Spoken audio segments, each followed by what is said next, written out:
Hello and welcome to Zen exercise. આજથી આપણે એક નવું શરૂઆત કરવા જઈ રહ્યા છે અને મોસ્ટ પ્રોબ્લી તમારી બેચમાં મારો લાસ્ટ લેક્ચર હશે મોડર્ન હિસ્ટ્રી. આના પછી અલગ અલગ ફેકલ્ટીઝ ચાલુ થઈ જશે કેમ કે આ પતી ત્યાં એપ્રિલ આવી જશે. Okay, so let's study the last subject with the full enthusiasm. Okay, modern history અથવા તો આધુનિક ભારતનો ઇતિહાસ આ ભારતના ઇતિહાસ લેખનમાં સૌથી ઇમ્પોર્ટન્ટ ટોપિક હોય છે જેમાંથી મેક્સિમમ ક્વેશ્ચન પૂછાઈ રહ્યા છે. કાલે જ ડીવાયએસઓની એક્ઝામ પતી અને જો તમે ડીવાયએસઓની એક્ઝામને ધ્યાનથી જુઓ તો નિબંધ લેખન ઇંગ્લિશમાં અને ગુજરાતીમાં બધા ફિલોસોફિકલ હતા. બધામાં માત્ર ફિલોસોફી પૂછી હતી, જેમ કે મારી બારીએથી, પાવર શું છે, શક્તિ શું છે, પ્રેમ શું છે. આવા જે કોન્સેપ્ચ્યુઅલ ટોપિક હોય એટલે હું તમને હંમેશા કહું કે જ્યારે ભણતા હોઈએ તો હવે ફિલોસોફી ઉપર ખાસ ધ્યાન આપવું પડશે, બાકી પાસ નહીં થવાય. કેમ કે 300 શબ્દોમાં જ્યારે નિબંધ લખવું હોય તો આ સૌથી મોટું પડકાર બની જાય છે. એકચ્યુઅલી નિબંધ કોને કહેવાય? નિબંધ એટલે નિબંધ, જેનો કોઈ બંધન ના હોય. એક્ઝામ તમને એમાં પણ બંધન આપે કે 300 શબ્દોમાં લખી દે. આ સૌથી મોટો ચેલેન્જ છે કે કઈ રીતે લખવું 300 શબ્દોમાં આવા ઇમ્પોર્ટન્ટ ટોપિકને. તમારે પીએસઆઈમાં ગુજરાતી ભાષા આવશે, એમાં પણ નિબંધ જોજો, નિબંધ આવા જ ટોપિકથી પૂછાશે.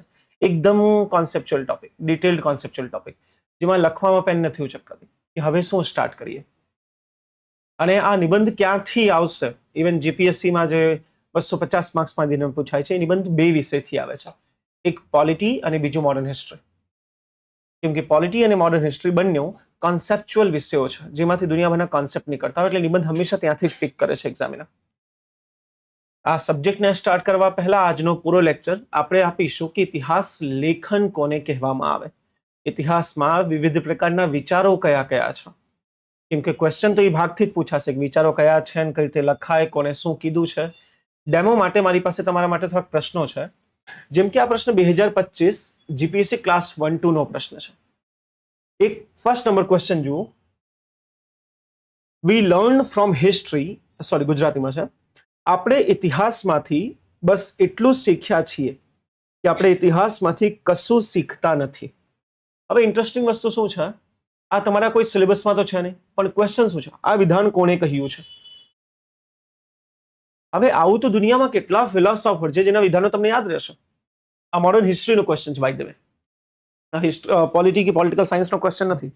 મોડર્ન હિસ્ટ્રીમાં ક્વેશ્ચન આવ્યો કે આ વિધાન કોને કીધું છે કે આપણે એટલું જ શીખ્યા છે ઇતિહાસથી કે આપણે કંઈ શીખ્યા નથી. અને બીજું જુઓ, ભારતના ઇતિહાસના સંદર્ભમાં ઉદાહરણો સાથે સમજાવો.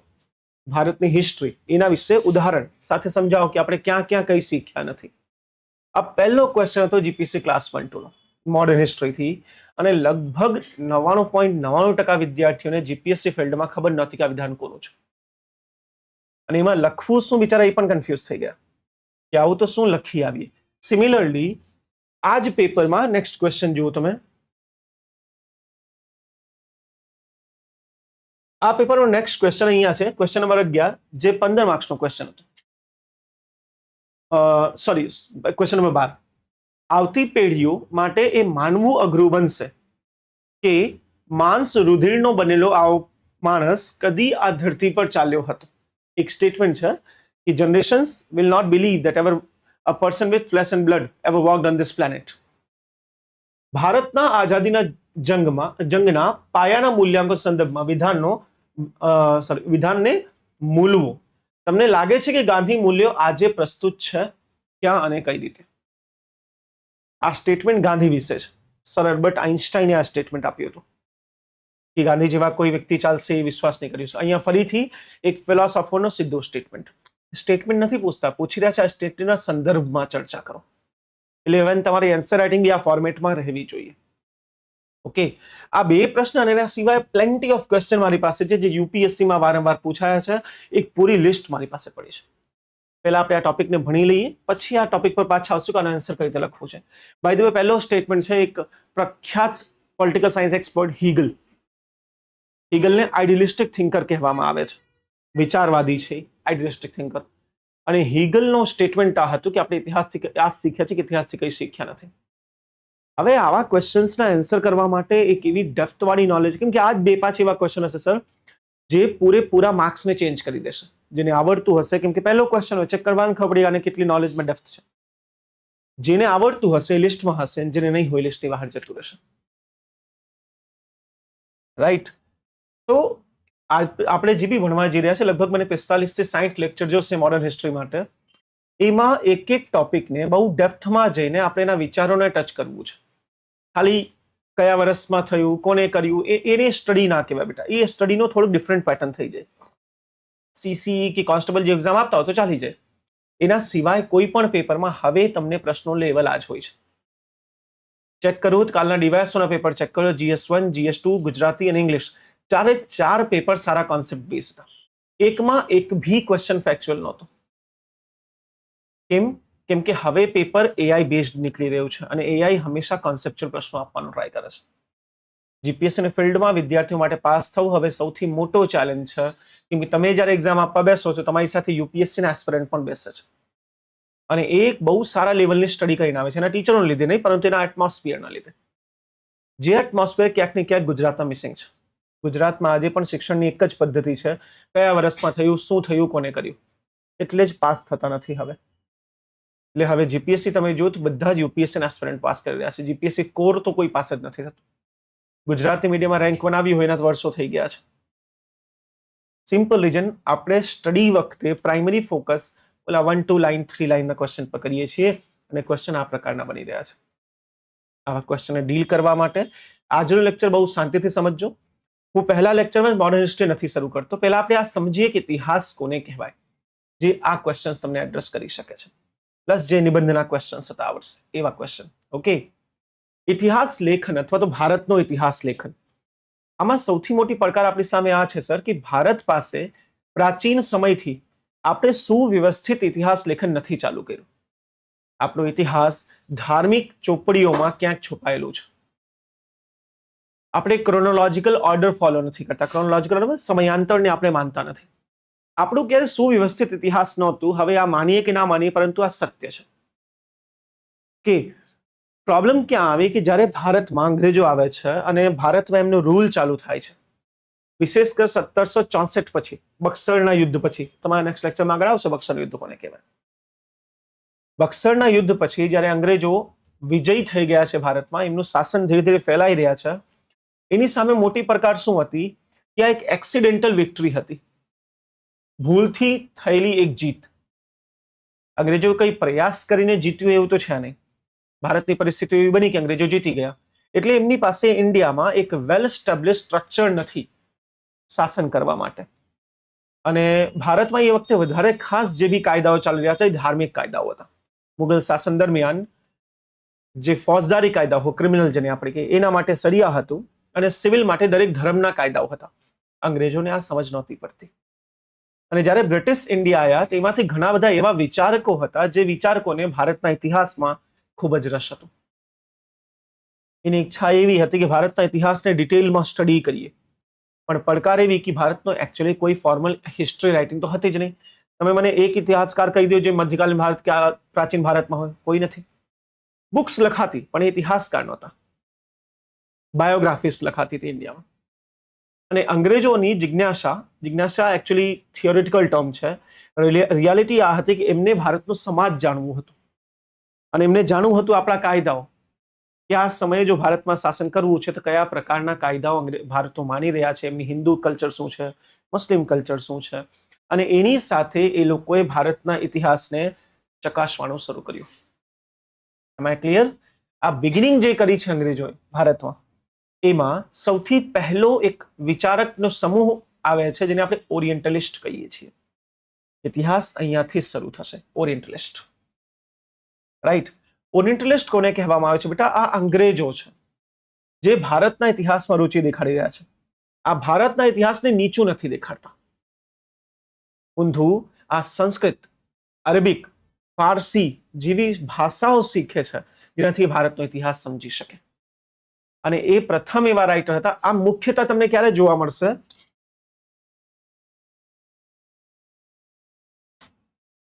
મુખ્યતઃ વિચારકો તમને 1780 પછીના સમયમાં જોવા મળશે, જેને આપણે લેટ 18th સેન્ચુરી કહીએ છીએ, 18મી શતાબ્દીનો અંતિમ સમય 1780.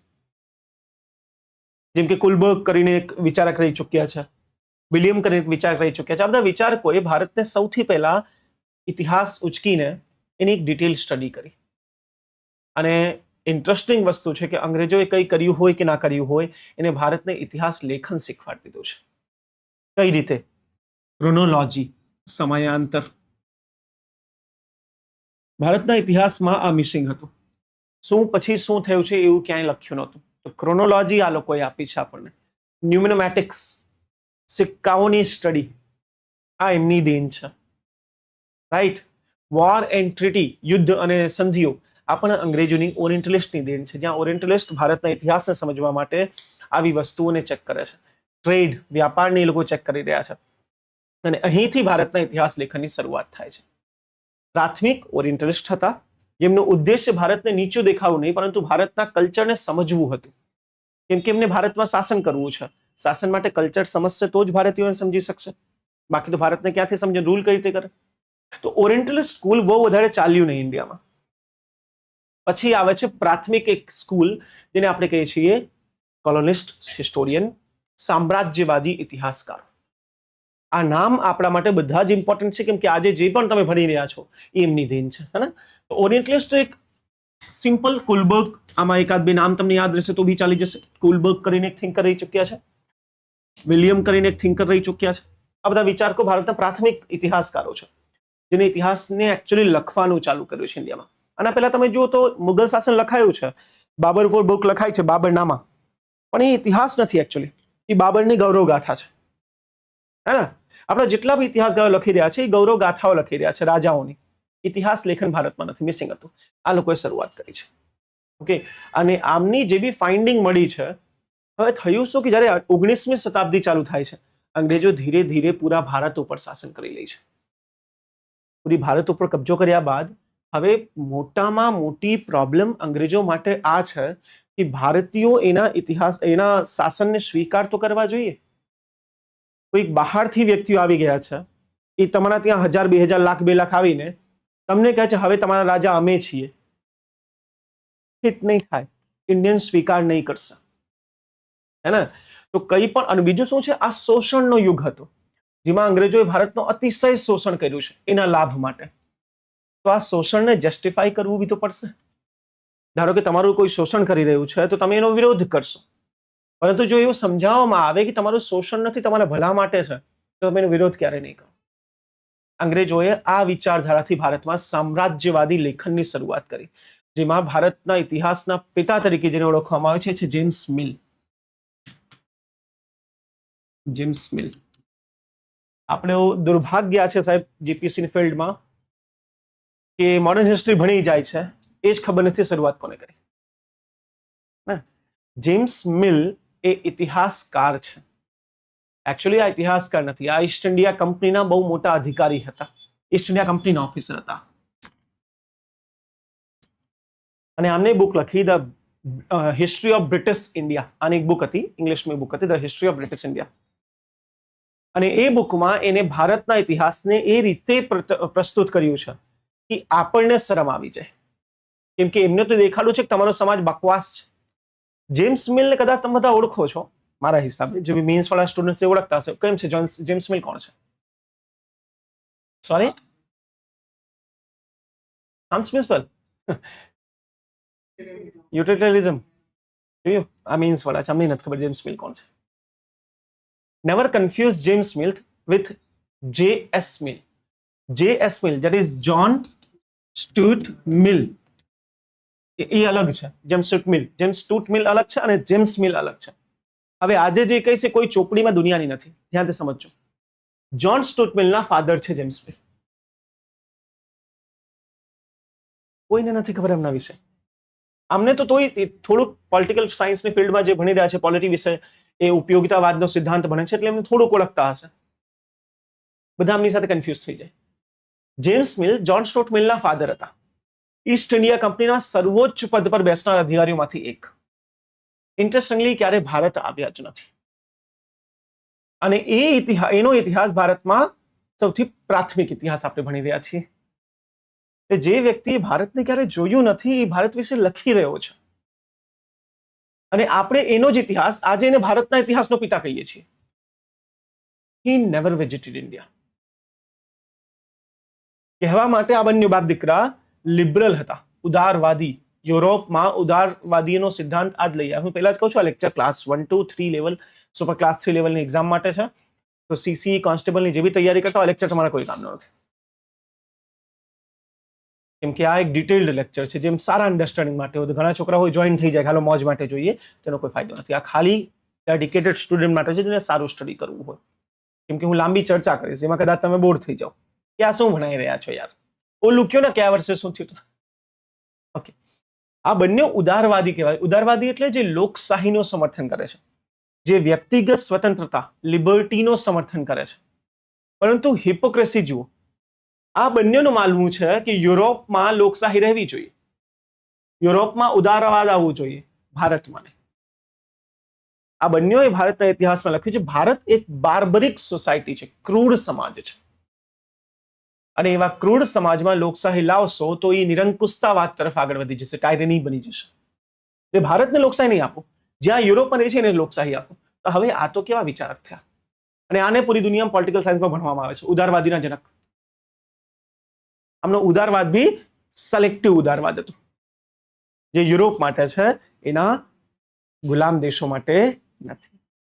તો જેમ્સ મિલ ક્યારે ઇન્ડિયા આવ્યા નથી, છતાં એને લખી the history of British India, જે ભારતના ઇતિહાસનો પાયો ગણવામાં આવે છે સ્ટડીમાં. પરંતુ ઇન્ટરેસ્ટિંગ એમના ઇતિહાસને જુઓ એ કેવું લખે છે. એને ભારતના ઇતિહાસને 3 ભાગમાં વિભાજિત કર્યો. એને કીધું ભારતનો એક ઇતિહાસ હતો જેમાં બધા રાજાઓ અને બધું જ હિન્દુ હતું, જેને આજે આપણે પ્રાચીન ભારતનો ઇતિહાસ કહીએ છીએ. એને એ વ્યક્તિએ હિન્દુ ઇતિહાસની સંજ્ઞા આપી દીધી. પછી આને કીધું કે આ સમાજ કોઈ વિકસિત સમાજ નથી, એટલે પછી ઇસ્લામિક લોકો આવ્યા, આમના ઉપર આક્રમણ કર્યું અને ઇસ્લામિક સમાજની રચના કરી દીધી. એટલે એને મધ્યકાલીન ભારતને મુસ્લિમ ભારત, ઇસ્લામિક ભારતમાં કન્વર્ટ કરી દીધું. અને પછી લખે છે કે જુઓ, આ જે સમાજ હતો યુદ્ધવાળો, આ જે સમાજ છે જંગલીઓનો, અને પ્રોપર વર્ડ યુઝ કરે, જંગલી, બાર્બરિક ઇન્ડિયા માટે, આ સમાજના વિરુદ્ધમાં અમે આવશું, જેને કહેવાય બ્રિટિશ કાળ. અને આ રીતે જેમ્સ મિલ એ ભારતના ઇતિહાસને 3 ભાગમાં વિભાજિત કર્યું. પ્રાચીન, જેને હિન્દુ શાસન કહેવાય છે, મધ્યકાલીન, જેને મુસ્લિમ શાસન કહેવાશે, અને આધુનિક, જેને અંગ્રેજી શાસન કહેવાય. એટલે આ રીતે ઇતિહાસના માધ્યમથી જેમ્સ મિલ એ ભારતમાં કમ્યુનલિઝમ, ધાર્મિકતાવાદનો પાયો નાખી દીધો. એટલે ઘણા જે મોડર્ન હિસ્ટોરિયન છે એ કહે છે કે આ ભારતના ભાગલાની શરૂઆત હતી. પ્રથમવાર આપણે એવું જોયું કે કોઈ ઇતિહાસ આ રીતે વિભાજિત કરતા હોય. એને યુરોપિયન મોડેલ પર ઇન્ડિયાનો ઇતિહાસ, યુરોપિયનમાં આ મોડેલ છે, એન્શિયન્ટ મોડેલ, પછી ફ્યુડલ, જમીનદારોનો સમાજ, અને પછી આધુનિક નવયુગ, જેને આપણે નવ ઉદારવાદ કહીએ છીએ, એ યુગ.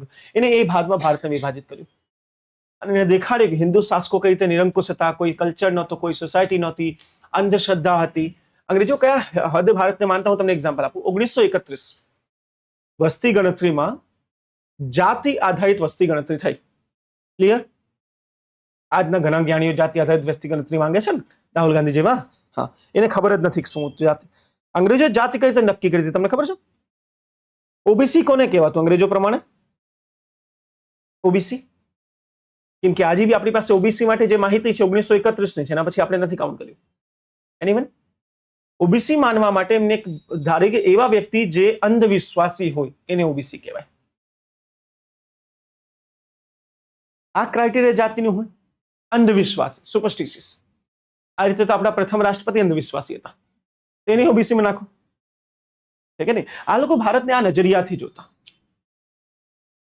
કે ભારત એક અંધવિશ્વાસીઓનો દેશ છે, ક્રૂર શાસકોનો દેશ છે, જ્યાં લોકો એકબીજામાં યુદ્ધ કરી રહ્યા છે, વધારે ખાસ જનજાતિઓ નિવાસ કરે છે, કોઈ મોડર્નિઝમ નથી, કોઈ સમાજ નથી. જેમ્સ સ્ટુઅર્ટ મિલની ભારતની આ પ્રસ્તુતિ પૂરા યુરોપમાં પ્રખ્યાત થઈ. ઓહો, આવો દેશ છે. ને પછી જેમ્સ સ્ટુઅર્ટ મિલ એને જસ્ટિફાઈ કર્યું કે જો એટલે કે અમે અંગ્રેજો ગયા છીએ આ સમાજને સુધારવા. એમની સાથે બીજા એક ઇતિહાસકાર હતા, વિન્સેન્ટ સ્મિથ. આમને બી ભારત ઉપર ખાસું લખ્યું છે, વિન્સેન્ટ સ્મિથ. આને જેમ્સ મિલના વિચારોને હજી આગળ લઈ ગયા. બિલકુલ સાચી વાત છે. આ તો યુદ્ધની ભૂમિ હતી, જ્યાં સતત ખાલી સંઘર્ષ ચાલે છે, કોઈ ઇકોનોમિક ડેવલપમેન્ટ નથી, કોઈ સાયન્ટિફિક ડેવલપમેન્ટ નથી. આ ભૂલી ગયા કદાચ કે જીરો ભારતે શોધ્યું હતું, આર્યભટ્ટ ભારતમાં હતા, સુશ્રુત સંહિતા ભારતમાં લખાઈ છે. આ બધું ભૂલીને આમને ભારતને કમ્પ્લીટલી એક બેકવર્ડ સોસાયટીમાં કન્વર્ટ કરી દીધું. ત્યાંના કરતા પછાત સમાજ કોઈ બની જ ના શકે. સ્મિથ, જેમ્સ મિલ, જ્હોન સ્ટુઅર્ટ મિલ આ બધા મળીને ભારતની એક એવી છબી બનાવી વૈશ્વિક સ્તરે કે ભારત જેવો પછાત કોઈ છે જ નહીં. અને આ પછાત યુગમાં બ્રિટિશ રૂલ જસ્ટિફાઈડ છે. આ સિમ્પલી પોતાના શાસનને યોગ્ય ઠેરાવવાનો એક પ્રયાસ હતો. અને આને ઇન્ડિયાને ડિવાઈડ કરી દીધું હિન્દુ મુસ્લિમ સમાજની અંદર. ક્લિયર? આને જ આપણે સામ્રાજ્યવાદી ઇતિહાસકારો કહીએ છીએ. ક્લિયર છે બેટા? મારી સાથે થોડુંક લખવાનો પ્રયાસ કરતો વધારે મજા આવશે. આસિસ્ટન્ટ પ્રોફેસર માટે ચાલે કે હિસ્ટ્રીના? બિલકુલ શ્યામિયાજી, અસિસ્ટન્ટ પ્રોફેસરનું પૂરેપૂરું અહીંયા કવર થઈ જશે modern history. Good morning Prakashji. Digna good morning. Good morning guys. પહેલા લખો ઇતિહાસકારોમાં ઓરિએન્ટલિસ્ટ. ઓરિએન્ટલિસ્ટ થોડુંક ફાસ્ટ લખજો બેટા, કેમ કે ટાઈમ આપણી પાસે ઓછું છે, પણ આન્સર રાઇટિંગ વગર તો નહીં ફાવશે. Orientalist sir William Jones. Sir William Jones and H.T. Colebrook. H.T. Colebrook ભારતમાં ઇતિહાસ લેખનની શરૂઆત કરે છે, જેનો ઉદ્દેશ્ય ભારતમાં ઇતિહાસ લેખનની શરૂઆત કરે છે જેનો ઉદ્દેશ્ય ભારતના સમાજને સમજવું હતું. ભારતના સમાજને સમજવું હતું, જે શાસન માટે યોગ્ય હોય, જે શાસન માટે યોગ્ય હોય.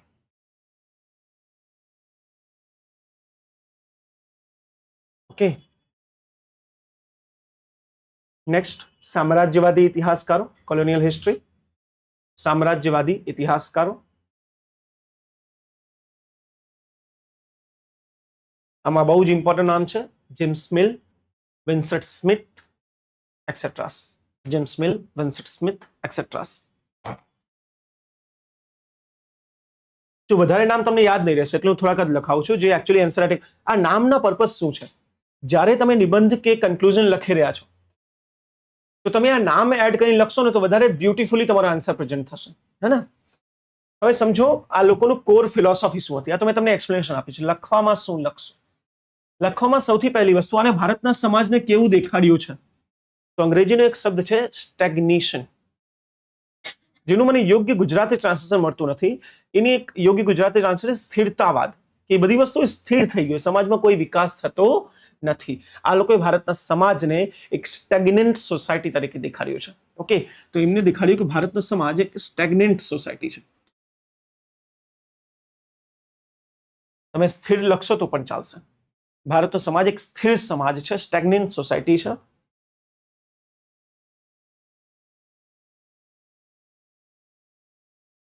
એક સેકન્ડ, તેમને ભારત પર શાસનને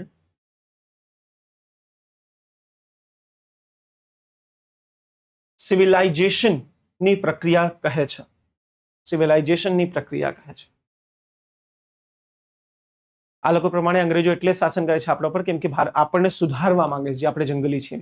સિવિલાઇઝેશન કહે છે. નેક્સ્ટ, તે એક બહુ ફેમસ શબ્દ છે અંગ્રેજીનો, ઓરિએન્ટલ ડેસ્પોટિઝમ. ઓરિએન્ટલ ડેસ્પોટિઝમ બતાવે છે. એનો મતલબ કે ભારતના રાજાઓ ભારત વિશે ક્યારે વિચારતા નહોતા, એ ક્રૂર હતા અને ભારત માટે કંઈ કર્યું નથી. ઓકે, જેમ કે આ લોકો ઇતિહાસકારો બીજું શું સમજાવ્યું? ભારત એક વિભાજિત રાષ્ટ્ર છે. એમને કીધું કે ભારત રાષ્ટ્ર છે જ નહીં, India is not a nation. Bharat જનજાતિઓનો એક સમૂહ છે, જ્યાં નાની નાની જનજાતિ એકબીજા સાથે યુદ્ધ કરી રહી છે. ઇન્ડિયા નેશન બન્યું, ભારત એક દેશ બને છે, એ અંગ્રેજોએ બનાવ્યું છે. જ્યારે બ્રિટિશ ઇન્ડિયા આવ્યા, જ્યારે અંગ્રેજો ભારતમાં શાસન ફેલાવે છે, તો એ શાસનના કારણે ભારત એક દેશ બની રહ્યો છે. ભારત ક્યારેક દેશ હતો જ નહીં. આ કદાચ ભૂલી ગયા કે તમારો જેટલો મોટો સામ્રાજ્ય છે એના કરતા 1.5 ગણા મોટો સામ્રાજ્ય એકલા મૌર્યનું હતું. તમારા બરાબર તો ગુપ્ત, સાતવાહન, અમારા મરાઠાનું સામ્રાજ્ય તમારા કરતા મોટું હતું. પણ છતાં લોકો શું દેખાડ્યું કે નહીં, ભારત તો ક્યારે દેશ હતો જ નહીં. એ વિભાજિત રાજનીતિનો એક જનજાતીય સમાજ હતો જેમાં બધા એકબીજા સાથે સતત લડી રહ્યા છે. Am I clear? Please write. Bharat એક વિભાજિત સમાજ જેમાં રાષ્ટ્રના કોઈ તત્વ ન હતા, અને અંગ્રેજી શાસને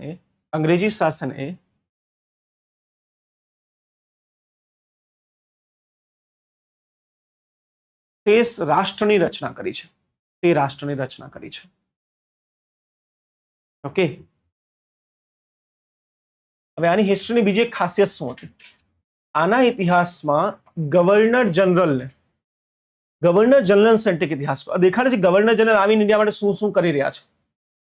આ બતાવે છે કે જો ડલહૌસીએ કઈ શું કર્યું, જો કોર્નવાલિસ તમારા માટે શું કર્યું. એમને પૂરા હિસ્ટ્રીને, ઇન્ડિયન હિસ્ટ્રીને ધ ગ્રેટ મેન, મહાન પુરુષોની આજુબાજુ ફેરવી દીધું છે. એને કીધું ઇન્ડિયામાં કઈ હતું જ નહીં. જ્યારે ક્લાઇવ આવ્યા તો ઇન્ડિયામાં આ થયું, આ થયા તો ઇન્ડિયામાં આ થયું. એટલે એમનો ઇતિહાસ પૂરું ગવર્નર જનરલના કાંઠે છે, જેને આપણે મહાન વ્યક્તિત્વ કહીએ છીએ એની ભાષામાં. હે ને? ખાસ લખજો. આમનો ઇતિહાસ ભારતીય નહીં પરંતુ વિદેશી શાસકો જેમ કે ગવર્નર જનરલ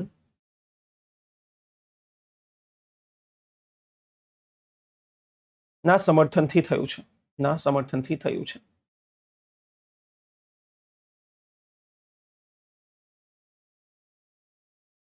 ક્લિયર?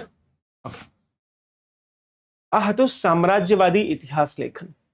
આપણે દુર્ભાગ્ય છે સાહેબ કે આજે પણ આપણે એની જ થિયરી માનીએ છીએ. જેમ આજે મેં કીધું કે આજથી આપણે આધુનિક ભારતની શરૂઆત કરીશું. તો વોટ ઇઝ આધુનિક ભારત? આપણે અંગ્રેજોના શાસનથી જ ભણવાના છીએ. તો જે એ કરીને ગયા આજે બી ક્યાંક ને ક્યાંક એ છે. પહેલો ક્વેશ્ચન કે આપણે ઇતિહાસથી આ શીખ્યું કે આપણે ઇતિહાસથી કંઈ ન શીખ્યું, એમાં આ લાઈન ખાસ લખવી કે ભારતમાં આજે પણ ઇતિહાસને શિક્ષણ, ઇતિહાસમાં સ્ટડી, એ અંગ્રેજી ઇતિહાસ જે ભારતના ઇતિહાસને બગાડવા માટે બનાવ્યો હતો એમાં જ કરીએ છીએ. આપણે ઇતિહાસથી શું શીખ્યા? કાંઈ નહીં. ઓકે, એ આન્સર એવો છે સાહેબ કે એમાં તમને દેશ દુનિયાની બધી વસ્તુ લખવી પડશે. ભારતના હિસ્ટ્રીના દરેક ઇવેન્ટ એ કઈ રીતે આપણે કઈ શીખ્યા જ નથી. રાઈટ? હવે આ ઇતિહાસકારોએ જે ભારતની પિક્ચર બનાવી એના લીધે ભારતમાં 2 વર્ગ જન્મ લે છે. એક વર્ગ જે પશ્ચિમી શિક્ષણમાં શિક્ષિત છે અને એક જે ભારતીય, જે પશ્ચિમી શિક્ષણ લઈને આવ્યા છે, વેસ્ટર્ન એજ્યુકેશન. એમના માટે હવે ભારત એક સબજ્યુગેટ સોસાયટી છે, એક નીચે પડેલી સોસાયટી છે જેને સુધારવાની ખૂબ જ જરૂર છે. એટલે એક શિક્ષિત વર્ગ ભારતમાં ઊભું થયું જે અંગ્રેજી શાસનને ભારત માટે યોગ્ય ગણવા લાગ્યા. અને એ બધા માનતા હતા કે અંગ્રેજો ભારતમાં રહેવા જ જોઈએ, એને બહુ સરસ કર્યું છે ઇન્ડિયા માટે, એમનું ભારતથી જવું યોગ્ય નથી. ક્લિયર? અને આવા જ લોકોના સમર્થનથી અંગ્રેજો ભારતમાં લગભગ 200 વર્ષ શાસન કર્યું છે. કેમ કે આ ક્લાસ એની હિસ્ટ્રી રાઇટિંગથી ઊભી કરી છે. પરંતુ ઘણા એવા પણ હતા જે આ વસ્તુમાં વિશ્વાસ નહોતા રાખતા. એ સમૂહ આમના દ્વારા લખેલી ઇતિહાસને જ વાંચ્યો, એને જે અંગ્રેજો ઇતિહાસ લેખન કર્યું છે એને જ વાંચ્યું હતું. પરંતુ એને વાંચીને એને અંગ્રેજોનો જ વિરોધ કર્યો છે, જેને આપણે રાષ્ટ્રવાદી ઇતિહાસકારો કહીએ છીએ. નેશનલિસ્ટ હિસ્ટોરિયન આરસી દત્ત સૌથી ફેમસ નામ છે આની અંદર રાષ્ટ્રવાદી ઇતિહાસકારોમાં. આરસી મજુમદાર આવા બહુ ફેમસ નામ છે આપણી સામે જે રાષ્ટ્રવાદી ઇતિહાસકારો છે. આમને અંગ્રેજોના ઇતિહાસનો વિવરણ લઈ ભારતને મહાન દેખાડવાનો પ્રયત્ન કર્યો છે, એના વિચારોનું વિઘટન કર્યું છે.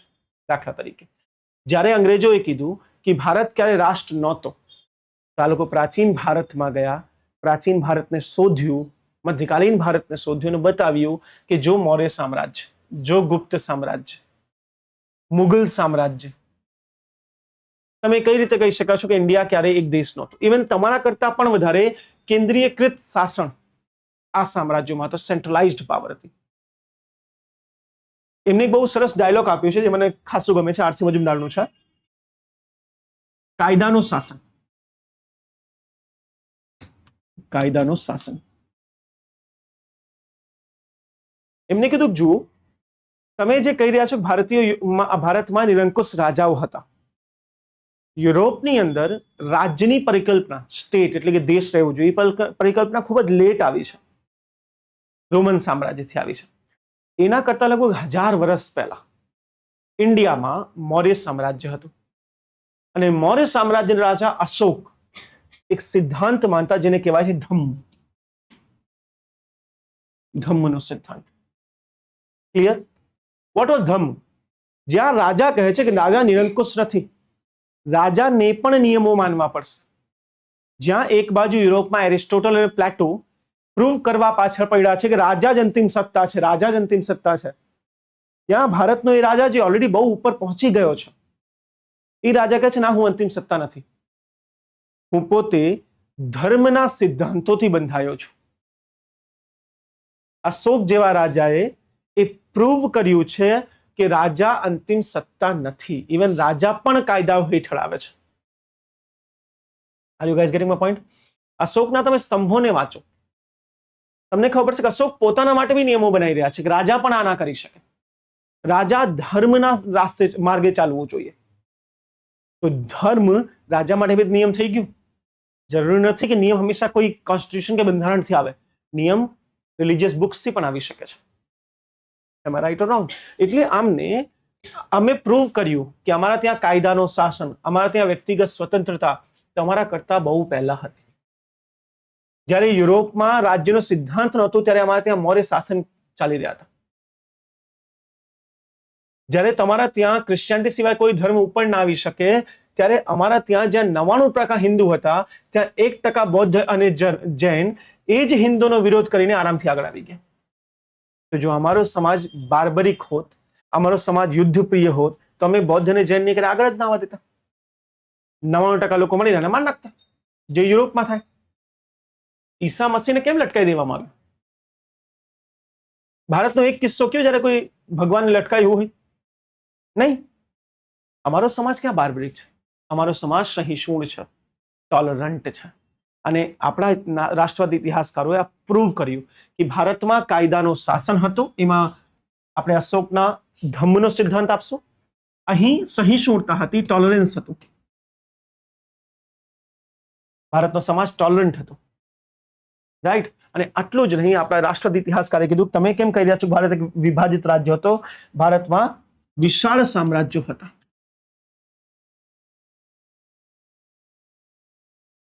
Large kingdoms, extremely large Kingdom, જે કોઈ આધુનિક સમયમાં વિશ્વાસ પણ ના કરી શકે. અફઘાનિસ્તાન ઈરાનના બોર્ડરથી, સર ઈરાનમાં અશોકના સ્તંભો મળ્યા છે. અફઘાનિસ્તાન ઈરાનના બોર્ડરથી લઈને દક્ષિણ ભારત અને શ્રીલંકા સુધી, અહીંયા મ્યાનમાર સુધીનું સામ્રાજ્ય હતું, જે આધુનિક ભારતમાં આધુનિક વિશ્વમાં કોઈ પાસે આટલું સામ્રાજ્ય નથી. અમે એક સમયથી નેશન છીએ, ઠીક? પછી બીજું એમને શું કીધું? ભારત અશિક્ષિત સામ્રાજ્ય હતું. આ ચક્કરમાં આપણે ભારતની દરેક ડિસ્કવરી કરી, એના પહેલા આપણે વિચાર્યું જ નહોતું ક્યારે. જ્યારે કીધું ભારત અશિક્ષિત છે, તો આપણે સુસુર સંહિતા, મને એક મિનિટ આપો બેટા, આંખમાં થોડીક જલન થાય.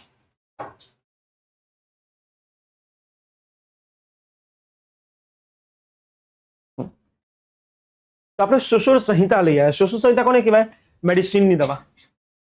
આપણે આર્યભટ્ટની બુક, મેથ, આપણે સાયન્સ, ફિલોસોફી, ઇન્ટરેસ્ટિંગલી ચાણક્યનો અર્થશાસ્ત્ર એ 1908માં આવી ગયો હતો. આ બધી બુકને આધાર આપી સમજાવ્યું કે ઇન્ડિયા યુરોપ કરતા ખૂબ જ પહેલા શિક્ષિત અને આધુનિક વિચારોને માનતું હતું.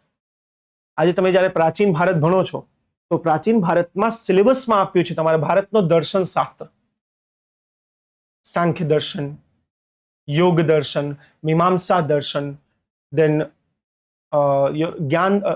ન્યાય દર્શન. આટલા દર્શન આપણે વાંચી રહ્યા છીએ. તમને ખબર છે આ દર્શન કોણ લે છે? કોઈ પ્રાચીન ભારત નહીં, આધુનિક ઇતિહાસકારો. આ બધા આ પ્રૂવ કરવા માટે કે ભારત કોઈ પછાત વર્ગ નહોતો. અમે ક્યારથી સાયન્સ અને ટેકનોલોજીમાં બિલીવ કરીએ છીએ. જ્યારે પૂરી દુનિયા પાસે 0 અને ડેસિમલ નહોતું, અમે આપી દીધું છે. મેડિસિન અને ઓપરેશન અમે સૌથી પહેલા કીધું છે. બ્રહ્માંડ વિશે કુંડલી જ્ઞાન, એસ્ટ્રોલોજી અમે આપ્યું છે. હાઉ કેન યુ સે અમે એક પછાત વર્ગ છીએ? એમ આઈ ક્લિયર?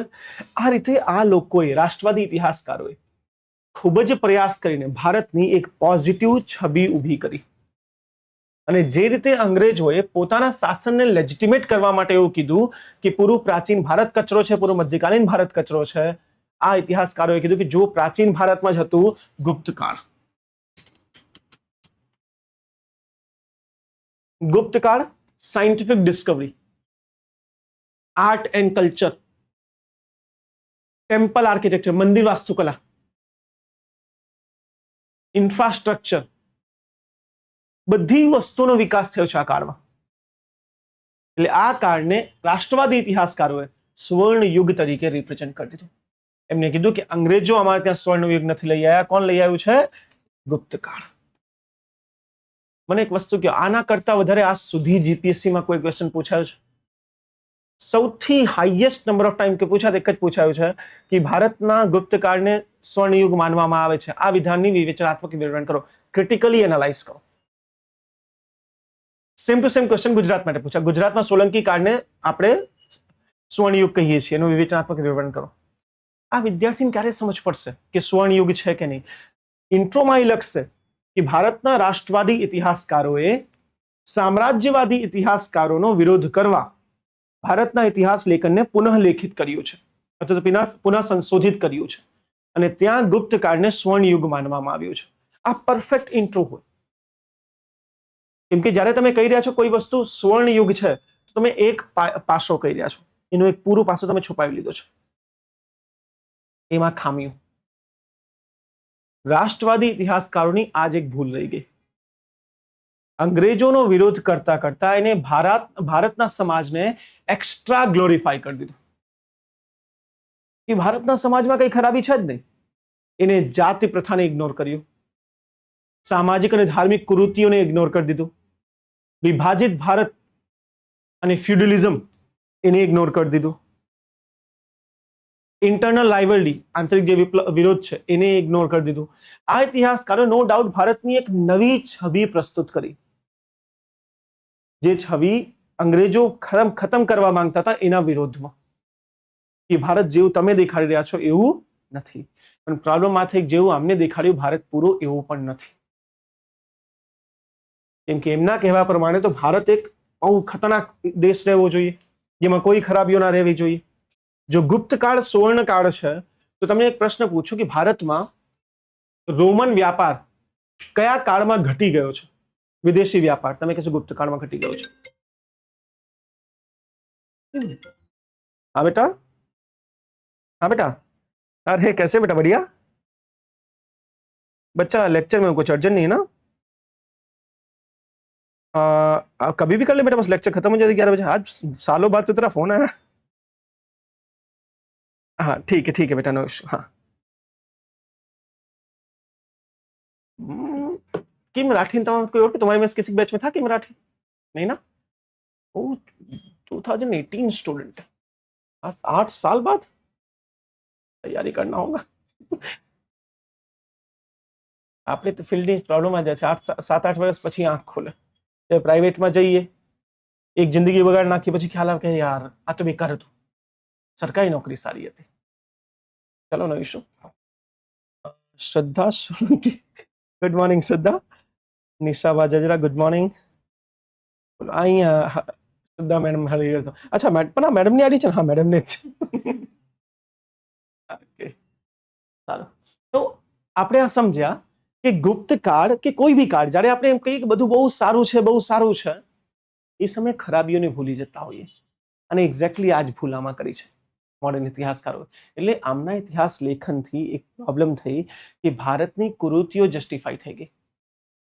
જે ભારતમાં ખરાબ પ્રથા હતી, જેમ કે સતી પ્રથા. સતી પ્રથા વિશે આજે તમને એક ઇન્ટરેસ્ટિંગ વાત કહું, જો તમને કોઈ ખબર છે મને કહેજો. બધા કહે છે કે સતી પ્રથા હિન્દુનો એક અભિન્ન અંગ છે, જ્યાં મહિલાને બાળી નાખવામાં આવતું. હિન્દુઓને કોઈ વાંચ્યું છે આજ સુધી જીવનમાં? મેં વાંચ્યું છે. ઋગ્વેદ ગૂગલ કરી લેજો. ઋગ્વેદ 10મો મંડળ 18મો શ્રુતિ અને એમાં 8મી નંબરની લાઈન ગૂગલમાં લખી લો, ક્રોસ ચેક કરી લેજો. હું ક્યારે ફેક વસ્તુ નાખું. એ લાઈન તમે વાંચો તો એમાં શું લખ્યું તમને ખબર છે? શમશાનમાં બેઠી એક સ્ત્રી માટે છે. શમશાનમાં બેઠી સ્ત્રી, આજે સ્ત્રીઓને શમશાનમાં જવાનો અધિકાર નથી ભાઈ. આ શમશાનમાં બેઠી સ્ત્રી માટે છે, હે સ્ત્રી ઊભી થા. આજે મૃત શરીર પાસે તું બેસીને રડી રહી છે, નારણ. જેને જવું હતું ગયો છે, જા તું તારા સાંસારિક જીવનમાં પાછી જા. ફરીથી લગ્ન કર, તારા બાળકોને સાચવ. ક્યાં હતું સતી પ્રથા? સતી પ્રથા હોત તો લખવું જોતું તું આની સાથે વળી જા. આટલું જ નહીં, ઋગ્વેદ સિવાય કેટલા મંડળોમાં, કેટલાક ઉપવેદોમાં આનો ઉલ્લેખ છે કે પતિના મૃત્યુ બાદ સ્ત્રીને શું કરવું જોઈએ. અને અગેન એન્ડ અગેન આપણા શાસ્ત્રો આ કહી રહ્યા છે કે સ્ત્રી ઊભી થઈને પાછી સામાજિક જીવનમાં પાછી જવી જોઈએ. આ તો સમય સાથે થતો જે દરેક સમાજમાં પરિવર્તન થયું છે એમાંનો ભોગ ભારત બી હતો. ભારતના સમાજમાં પરિવર્તન થયું, સ્ત્રીને આપણે ધીરે ધીરે ધીરે ધીરે સતી પ્રથા તરફ લઈ ગયા. બાકી સતી પ્રથા ના તો વેદો અલાઉ કરે છે, ના ઉપવેદો, ના ઉપનિષદ, ના વેદાંત. ક્યાં પણ સતી પ્રથાનો ઉલ્લેખ તમને હિન્દુના કોઈ ટેક્સ્ટમાં નહીં મળશે એક્સેપ્ટ મનુસ્મૃતિ. એની બી કંઈક બીજી કહાની છે, તમને ક્યારેક પછી સમય કાઢીને કહીશ. અને સત્ય છે કે સતી પ્રથા હતી તો, જાતિ ભેદભાવ હતું તો, આ બધું ઇગ્નોર કરી ગયા. અને એટલે જ આ કૃતિઓ વધી સ્ટ્રોંગ થઈ ગઈ ઇન્ડિયામાં. જે ઓર્થોડોક્સ સેક્શન હતો ભારતના સમાજનો એ હજી એક્ટિવેટ થઈ ગયો આમના ઇતિહાસથી. એ બરાબર તો કહે છે ભારતનો ઇતિહાસ સાવ આવો છે. જો અમે કેટલા ગૌરવશાળી છીએ. શોષણ થયું તો શોષણ એની નિયતિ હશે. ક્લિયર? એટલે આ ઇતિહાસ બી સંપૂર્ણ પિક્ચરને દેખાડી ના શક્યો. પણ આધુનિક સમયમાં જે તમે ભણી રહ્યા છો એમાંથી ઘણું બધું આ ઇતિહાસકારોનો ભણી રહ્યા છો. જેમ કે તમે દર વખતે ભણો છો ગુપ્ત કાળ એક સુવર્ણ યુગ છે. મૌર્ય કાળ ભારતનો સૌથી મોટો શાસન હતું. મુગલ શાસન દરમિયાન ભારતને એકીકરણ કરવામાં આવ્યું છે. ભણીએ છીએ ને, તો આજે તમે એક એક લાઈન જે ભણો છો એ આ બધાની આપેલી છે. કેમ કે હવે આપણે જે છે પોસ્ટ મોડર્નિસ્ટ થિંકર કહેવાય છે. આજે તો એક નવા યુગમાં આપણે છીએ. ધીરે ધીરે આવશું. 2 કલાકનો લેક્ચર છે, આટલી જલ્દબાજી શેની છે. આઈ હોપ હું તમને સમજાઈ શક્યો કોને કહેવાય રાષ્ટ્રવાદી ઇતિહાસકારો. રાઈટ? આ બધા રાષ્ટ્રવાદી ઇતિહાસકારો છે બેટા. આ કોલોનિયલ, આ રાષ્ટ્રવાદી. રાજપત રાય, એસ.સી. મજુમદાર, આર.જે. પ્રધાન, પટ્ટભાઈ સીતારામૈયા, સુરેન્દ્ર બેનર્જી, સી.એફ. એન્ડરજુ અને ગિરિજા મુખર્જી. ગિરિજા મુખર્જી ખાસ છે, એમને સમય મળશે ત્યારે રેગ્યુલર લેક્ચરમાં આપણે એમના વિશે ભણીશું. આ બધા ઇતિહાસકારો રાષ્ટ્રવાદી ઇતિહાસકારો છે. રાષ્ટ્રની આ પિક્ચર આપી આપણી સામે. ઓકે, હવે સંઘર્ષ હતો ભારતીય અને વિદેશી ઇતિહાસકારો વચ્ચે. અને બે પોતપોતાનો પક્ષ મૂકવા માટે ડીપ અને ડીપ જતા રહ્યા. અંગ્રેજો આપણી કૃતિઓ સોચતા હતા આપણને ખરાબ સાબિત કરવા માટે, અને ભારતીયો આપણા સારું સોચતા હતા આપણને સારું સાઇન કરવા. અને મને પછી હેગલ યાદ આવી જાય છે. એ હેગલ તમારે એક્ઝામ પૂછાય છે, કેમ કે હેગલનો જે થિંકિંગ છે ડાયલેક્ટિક થિંકિંગ કહેવામાં આવે છે. હેગલ એક બહુ સરસ વાત કરે છે. રોકાઈ જાઓ, ડાયવર્ટ થાવ કે રોકાઈ જાઓ, કેમ કે ડાયવર્ટ થઈ જાવ થોડુંક હેગલમાં જતો રહેશે ને, 5-7 મિનિટ ખાલી. હેગલને સમજ્યા વગર તમને જીવનમાં કઈ સમજ નહીં પડશે. કેમ કે નિબંધ કેમ લખો એ હેગલ લખાવે તમારી પાસેથી. હેગલ કહે છે સમાજનો વિકાસ કે વ્યક્તિનો વિકાસ એક રીતે થાય. એક વ્યક્તિ કોઈ મૂકે કઈ વસ્તુ, જેમ કે એક્ઝામ્પલ લીધું, એક પથ્થરનું એક્ઝામ્પલ લીધું છે. પથ્થર જડ વસ્તુ છે જેમાં કોઈ ચેતના નથી, નો કન્સાઇન્સ, એક સ્થિર વસ્તુ છે. પરંતુ એ જ પથ્થરમાંથી અંકુર ફૂટે છે અને ઘણીવાર એના પર વૃક્ષ ઉગી આવે છે, જે ચેતના આવી ગઈ છે. એમ જ સમાજ જડ અને ચેતન, વાદ અને વિવાદ દ્વારા વિકસિત થાય છે. કોઈ વસ્તુ રહેશે, કોઈ એનો વિરોધ કરશે, વિરોધના ચક્કરમાં એને કંઈક નવું શોધી લીધું છે, એનો વિરોધ કરવા કોઈ બીજું કરશે. એટલે દરેક લેયર જે છે સમાજની સાહેબ, એ લેયર નીચા લેયર કરતા ઉપર વધારે બૌદ્ધિક, વધારે જ્ઞાની લેયર હશે. કેમ કે એમાં કંઈક નવી વસ્તુની શોધ થઈ ગઈ હશે. ઉપરથી ગયું બધું? ચાલો ફરીથી એક્સપ્લેન કરો. લેટ સપોઝ તમને જનેક્સ આઈએસ વિશે જાણવું છે. કેવી સંસ્થા છે? ઠીક, એક વ્યક્તિ નિયર ઉભો થયો, અરે જબરી છે, દીદી અહીંયાથી પાસ થઈ ગયા, હું અહીંયાથી પાસ થઈશ. આજે દીદી આવે છે ફાઇનલી, હે ને, મારા જૂના તેટલીઓ બધા આવશે આજે. ત્યાં બીજો ઉભો થયો કોઈ, ના નથી સારું, હું પાસ નથી થયો. તો નિહર્ષ એનો પક્ષ મૂકશે, એ એનો પક્ષ મૂકશે, જેમાં સારી અને ખામીઓ બે વસ્તુ મળી. પછી એને કાઉન્ટર કરવા બીજી વાત આવશે, એને આ રીતે તમે ધીરે ધીરે શું જુઓ, શું થાય છે? સત્ય બહાર નીકળી રહ્યું છે. ટ્રુથ અનફોલ્ડ થાય ડાયલેક્ટથી. પ્લેટો, એરિસ્ટોટલ એને આ પ્રકારના જ થિયરી આપી. જેટલું ચિંતન હતું બધું ચિંતન ડાયલેક્ટથી આવ્યું છે. પ્લેટો એક વસ્તુ મૂકે છે, એક મુદ્દો, પછી એનો વિરોધ કરશે, પછી સપોર્ટ વિરોધ, સપોર્ટ વિરોધ, આ રીતે ટ્રુથ બહાર આવશે. હેગલ આને ડાયલેક્ટ કહે છે કે એ રીતે દરેક સ્તર પર એક નવું નોલેજ નીકળતું જાય છે. ભારતનો ઇતિહાસ લેખન બી કંઈક આવું જ છે. સૌથી પહેલા એક ઇતિહાસ કરવાયા, ભારતની બુરાઈ કરી, એને કાઉન્ટર કરવા રાષ્ટ્રવાદી. પણ આ બંને લીધે એક વસ્તુ સમજ પડી ગઈ, ભારતને સારી વસ્તુ આવી ગઈ, ખરાબ વસ્તુ પણ આવી ગઈ છે. એક હવે નવા ઇતિહાસકારો એક પિક્ચરમાં એન્ટ્રી લેશે, જેમ કે સૌથી ફેમસ છે માર્ક્સવાદી ઇતિહાસકારો, માર્ક્સવાદી શાળાઓ. તમને એવું લાગતું સિલેબસના બહારનું છે? તમારા સિલેબસનો પહેલો ચેપ્ટર છે ભાઈ. આપણે કોઈ બી વસ્તુ સિલેબસની બહાર નથી ભણતા. સ્પેક્ટ્રમને પકડો, સ્પેક્ટ્રમનો ફર્સ્ટ ચેપ્ટર છે the school of history writing, અને તમારી બુકમાં બી પહેલો ચેપ્ટર આ છે જે આપણે ભણી રહ્યા છીએ. એટલે આવું ના વિચારતા ક્લાસ કંઈક સિલેબસની બહારનું ભણાઈ રહ્યા છો. માર્ક્સવાદી ઇતિહાસકાર કોને કહેવામાં આવે છે? માર્ક્સવાદી ઇતિહાસકાર દરેક વસ્તુને ઇકોનોમીની દૃષ્ટિથી જુએ છે, અને એમના માટે પૂરો સમાજ એક ક્લાસ સ્ટ્રગલમાં ડિવાઇડેડ છે, જેમાં અમીર અને ગરીબ આ બે એકબીજા સાથે સંઘર્ષ કરી રહ્યા છે.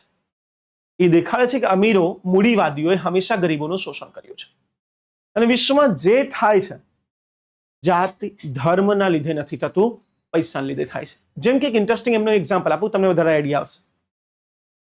જ્યારે અંગ્રેજોએ ભણાવ્યું ભારતનો ઇતિહાસ, તો એને કીધું હિન્દુત્વ અથવા તો સનાતન એક ધર્મ હતો, જેમાં બલિ પ્રથા અને ખતરનાક શોષણ હતું. એનાથી બચવા માટે બુદ્ધિઝમ અને જૈનિઝમનો ઉદય થયો. આ કોણ હતા? સામ્રાજ્યવાદીઓ. એને ભારતના વિશે ખરાબ દેખાડ્યું. એ સનાતન બેકાર હતો, એનાથી બચવા માટે બે ધર્મો નીકળ્યા છે. રાષ્ટ્રવાદી કીધું સનાતન એક નંબર હતું.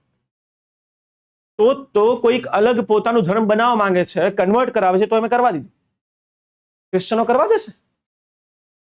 અમે કરવા દીધું, અમે બેસ્ટ છીએ.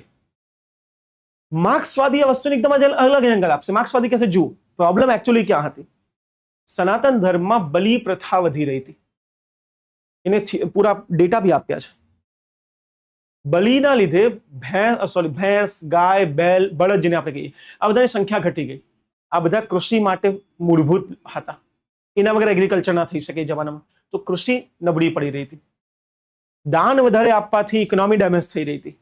તો જૈનિઝમ અને બુદ્ધિઝમ કોઈ ધાર્મિક વિચારની જગ્યા એક ઇકોનોમિક સંઘર્ષ હતું સનાતનની સામે, અર્થતંત્રના સંરક્ષણ માટે. કેમ કે સનાતન વ્યાજને અલાઉ નથી કરતું. હિન્દુમાં આજે બી કહેવાય ને કે વ્યાજના પૈસા પચે નહીં, અને બેન્કિંગ સિસ્ટમ માટે, ઇકોનોમિક ગ્રોથ માટે વ્યાજ તો જોઈએ જ. એટલે બુદ્ધિઝમ જૈનિઝમ બેને આજે જોઈ લો વ્યાજ એક્સેપ્ટેડ છે. એટલે આજે બી વધારે ખાસ વાણિયા સમૂહ જૈનિઝમ અને બુદ્ધિઝમમાં છે, નથી. માર્ક્સવાદી આ થિંકિંગ તમારા માઇન્ડમાં નાખી છે, અને આજના જીપીએસસીમાં સૌથી વધારે પ્રશ્નો આ એંગલથી પૂછાય છે. આમાં બી હતું, ડીવાયએસ 2025માં બી હતું બુદ્ધિઝમ જૈનિઝમ ઉપર. શું ક્વેશ્ચન હતો? બંને વચ્ચે તફાવત, ડિફરન્સ. અને 100% ક્વેશ્ચન એમાં તો પૂછાય જ છે. માર્ક્સવાદી એક નવો એંગલ જ આપી દીધું કે આ પૂરી ઇકોનોમિક સ્ટ્રગલ હતી. એટલું જ એને દરેક ફેઝમાં એને નવી વસ્તુ આપી છે કે મૌર્ય યુગનું પતન એટલે થયું કેમ કે ઇકોનોમી ડેમેજ થઈ ગઈ.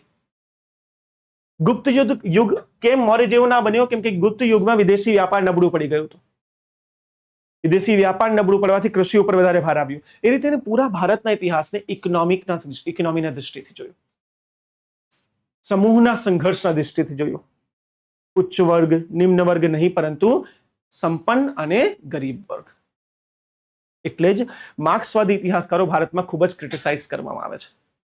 એવું કહેવાય છે કે માર્ક્સવાદીઓ ભારતનો ઇતિહાસ યુરોપની દૃષ્ટિએ જોયું છે. આ યુરોપના સમાજનો વિભાજન હતો, અમીર ગરીબ. આપણા ત્યાં ગરીબ બ્રાહ્મણનો સામાજિક સ્તર એક અમીર વાણિયા કરતા ખૂબ જ ઊંચું હતું. તો ભારતનું વિભાજન તમે આ રીતે કરી જ ના શકો. એટલે માર્ક્સવાદી ઇતિહાસકારો આધુનિક સમયમાં પણ ખૂબ જ ક્રિટિસાઇઝ કરવામાં આવે છે કે જે પ્રકારની હિસ્ટ્રી એમને ભારતને દેખાડી છે એ હિસ્ટ્રી વાસ્તવિકતા નથી. કેમ કે ભારતનો સમાજ એ રીતે ક્યારે વિભાજિત જ નહોતો. આઈ હોપ તમે મારી વાતો સમજી રહ્યા છો. કોણ છે ઇતિહાસકારો? મુખ્યતઃ જુઓ તો એસ.એન. મુખર્જી આમાં સૌથી ઇમ્પોર્ટન્ટ છે. આધુનિક ટાઈમ પર સુમિત સરકાર, બિપિન ચંદ્ર, તમારા એનસીઈઆરટી ના ઓલ્ડ રાઇટર. હવે નથી ન્યૂ એનસીઈઆરટી રાઇટર નથી, જે જૂની એનસીઈઆરટી હતી એના રાઇટર હતા બિપિન ચંદ્ર. અને બિપિન ચંદ્ર ઉપર બિપિન ચંદ્રએ ભારતના ઇતિહાસ પર ઘણું બધું લખ્યું છે. એક કમ્યુનિસ્ટ હિસ્ટોરિયન હતા. એટલે તમે જો બિપિન ચંદ્રની બુક વાંચશો ને તો તમને લાગશે બધું ઇકોનોમિક દૃષ્ટિકોણથી દેખાઈ રહ્યું છે. ક્લિયર? આરપી દત્ત,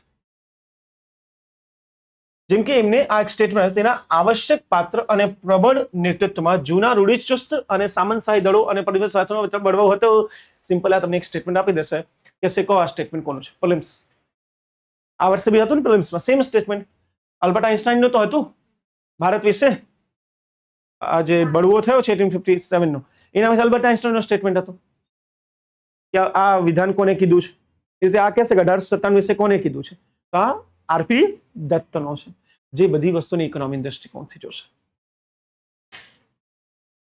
ક્લિયર પરંતુ તકલીફ આ થઈ કે આ ભારત ઉપર સેટ નથી થતું પણ vote the case is economic development બહાર આવી ગયું એક નવો સત્ય આપણી સામે આવ્યો છે વાદ પ્રતિવાદથી કંઈક ને કંઈક નવું જાણવા જ મળશે કંઈ મિસ થાય એવું શક્ય નથી કમ્યુનિસ્ટ હિસ્ટોરિયને કંઈક આ પ્રકારનો ભારતનો ઇતિહાસ આપણી સામે મૂક્યો છે આઈ હોપ તમે લખ્યું નથી ને આપણે કંઈ લખો છેલ્લું શું લખ્યું રાષ્ટ્રવાદી લખી લીધું છે રાષ્ટ્રવાદીઓ ઓકે પેલા રાષ્ટ્રવાદી લખી લો ચાલો ફટાફટ રાષ્ટ્રવાદીઓમાં પહેલું ખાસ નામ પહેલા થોડું ફાસ્ટ લખજો બેટા ટાઈમ બાકી 2 કલાકમાં છે ચેપ્ટર પતશે નહીં મારે કાલે બી આજ ખેંચવું પડશે થોડીક ઝડપ રાખજો નામ આ બધા કેમ કે પ્રિલિમ્સના ક્વેશ્ચન બનશે આમાંથી રાષ્ટ્રવાદી ઇતિહાસકારો કોણ કોણ છે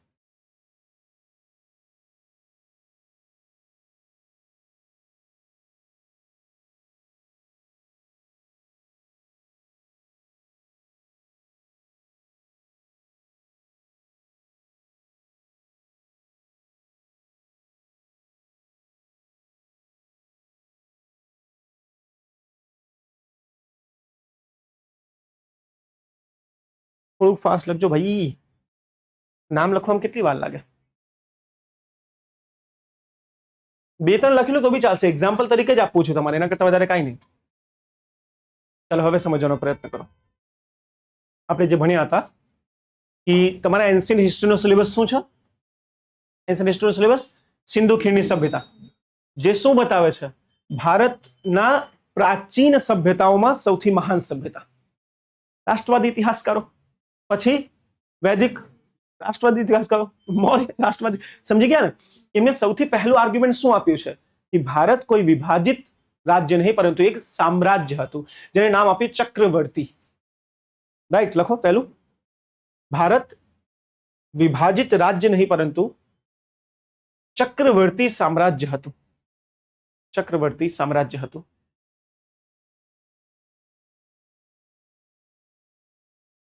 દાખલા તરીકે મૌર્ય અને ગુપ્ત શાસન મૌર્ય અને ગુપ્ત શાસન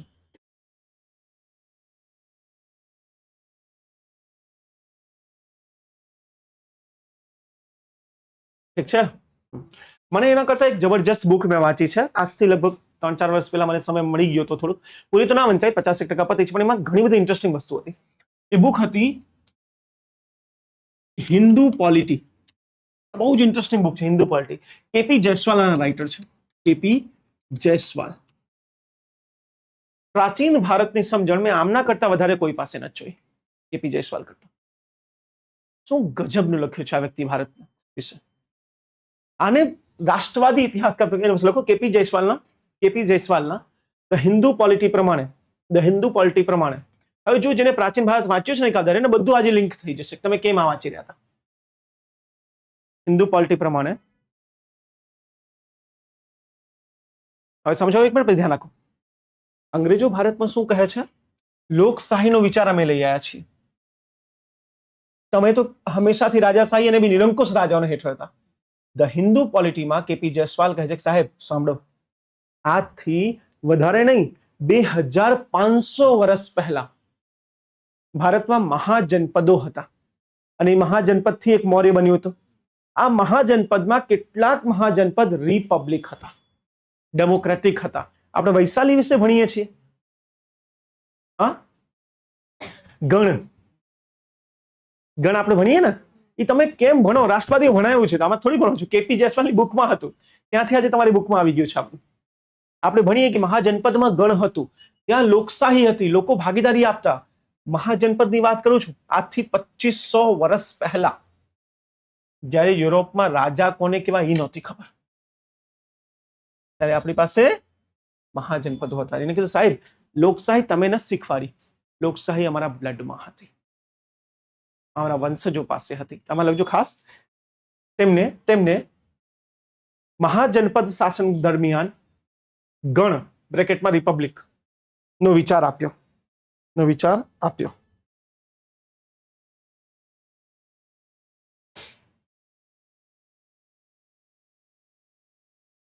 ઠીક.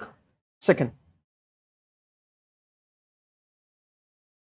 કાયદાનું શાસન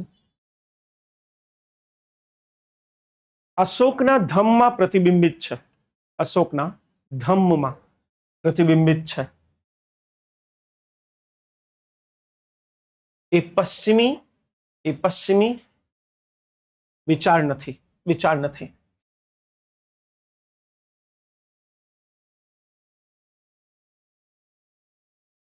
ઠીક. થર્ડ, ભારતનો સમાજ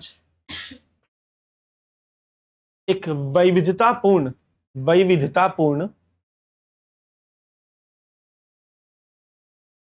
પરિવર્તનશીલ સમાજ હતું.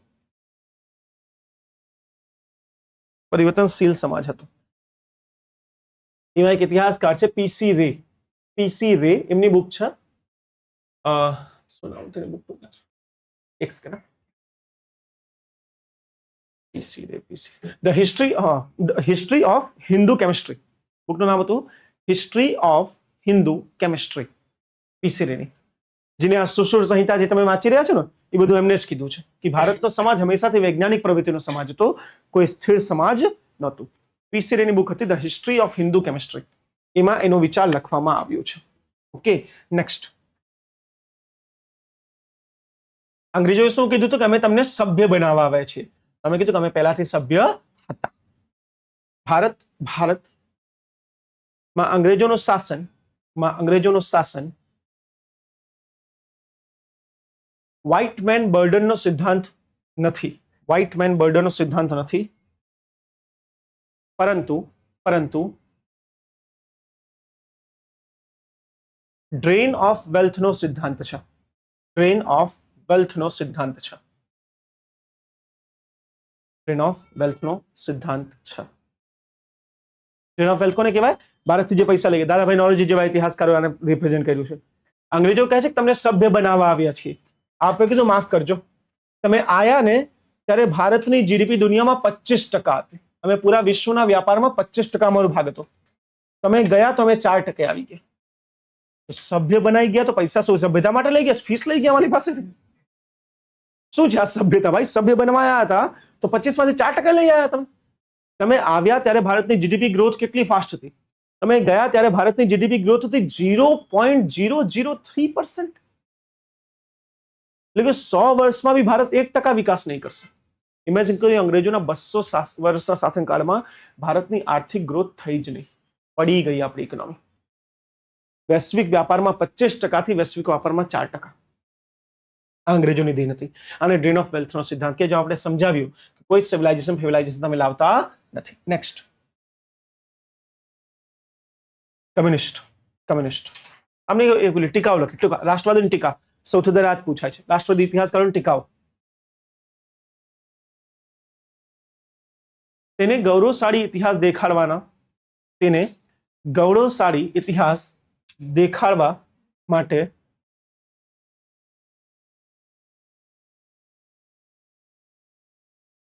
ભારતના સમાજની આંતરિક કુરીતિઓને નકારી.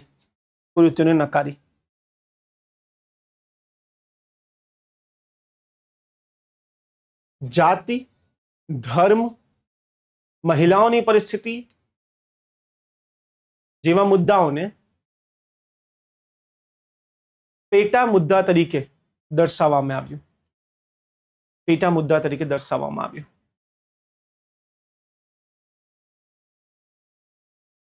કમ્પ્લીટ.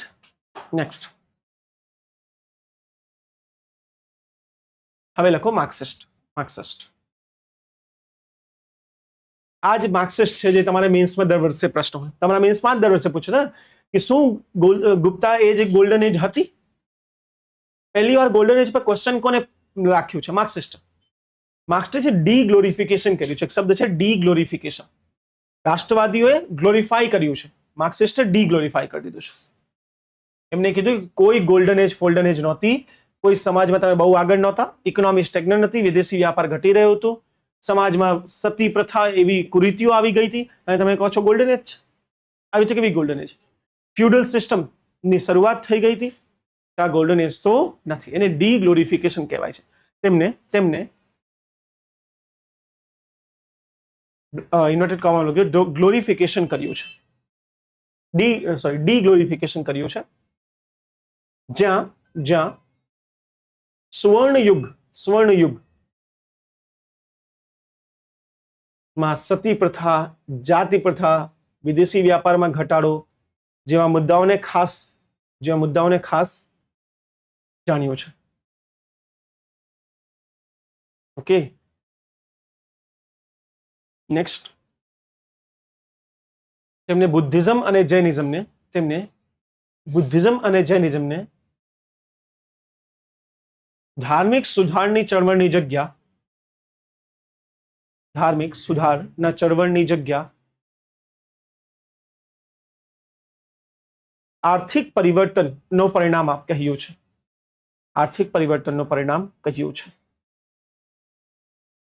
ઠીક. એના મુખ્ય ઇતિહાસકારો પેલા ડી કોસંબી,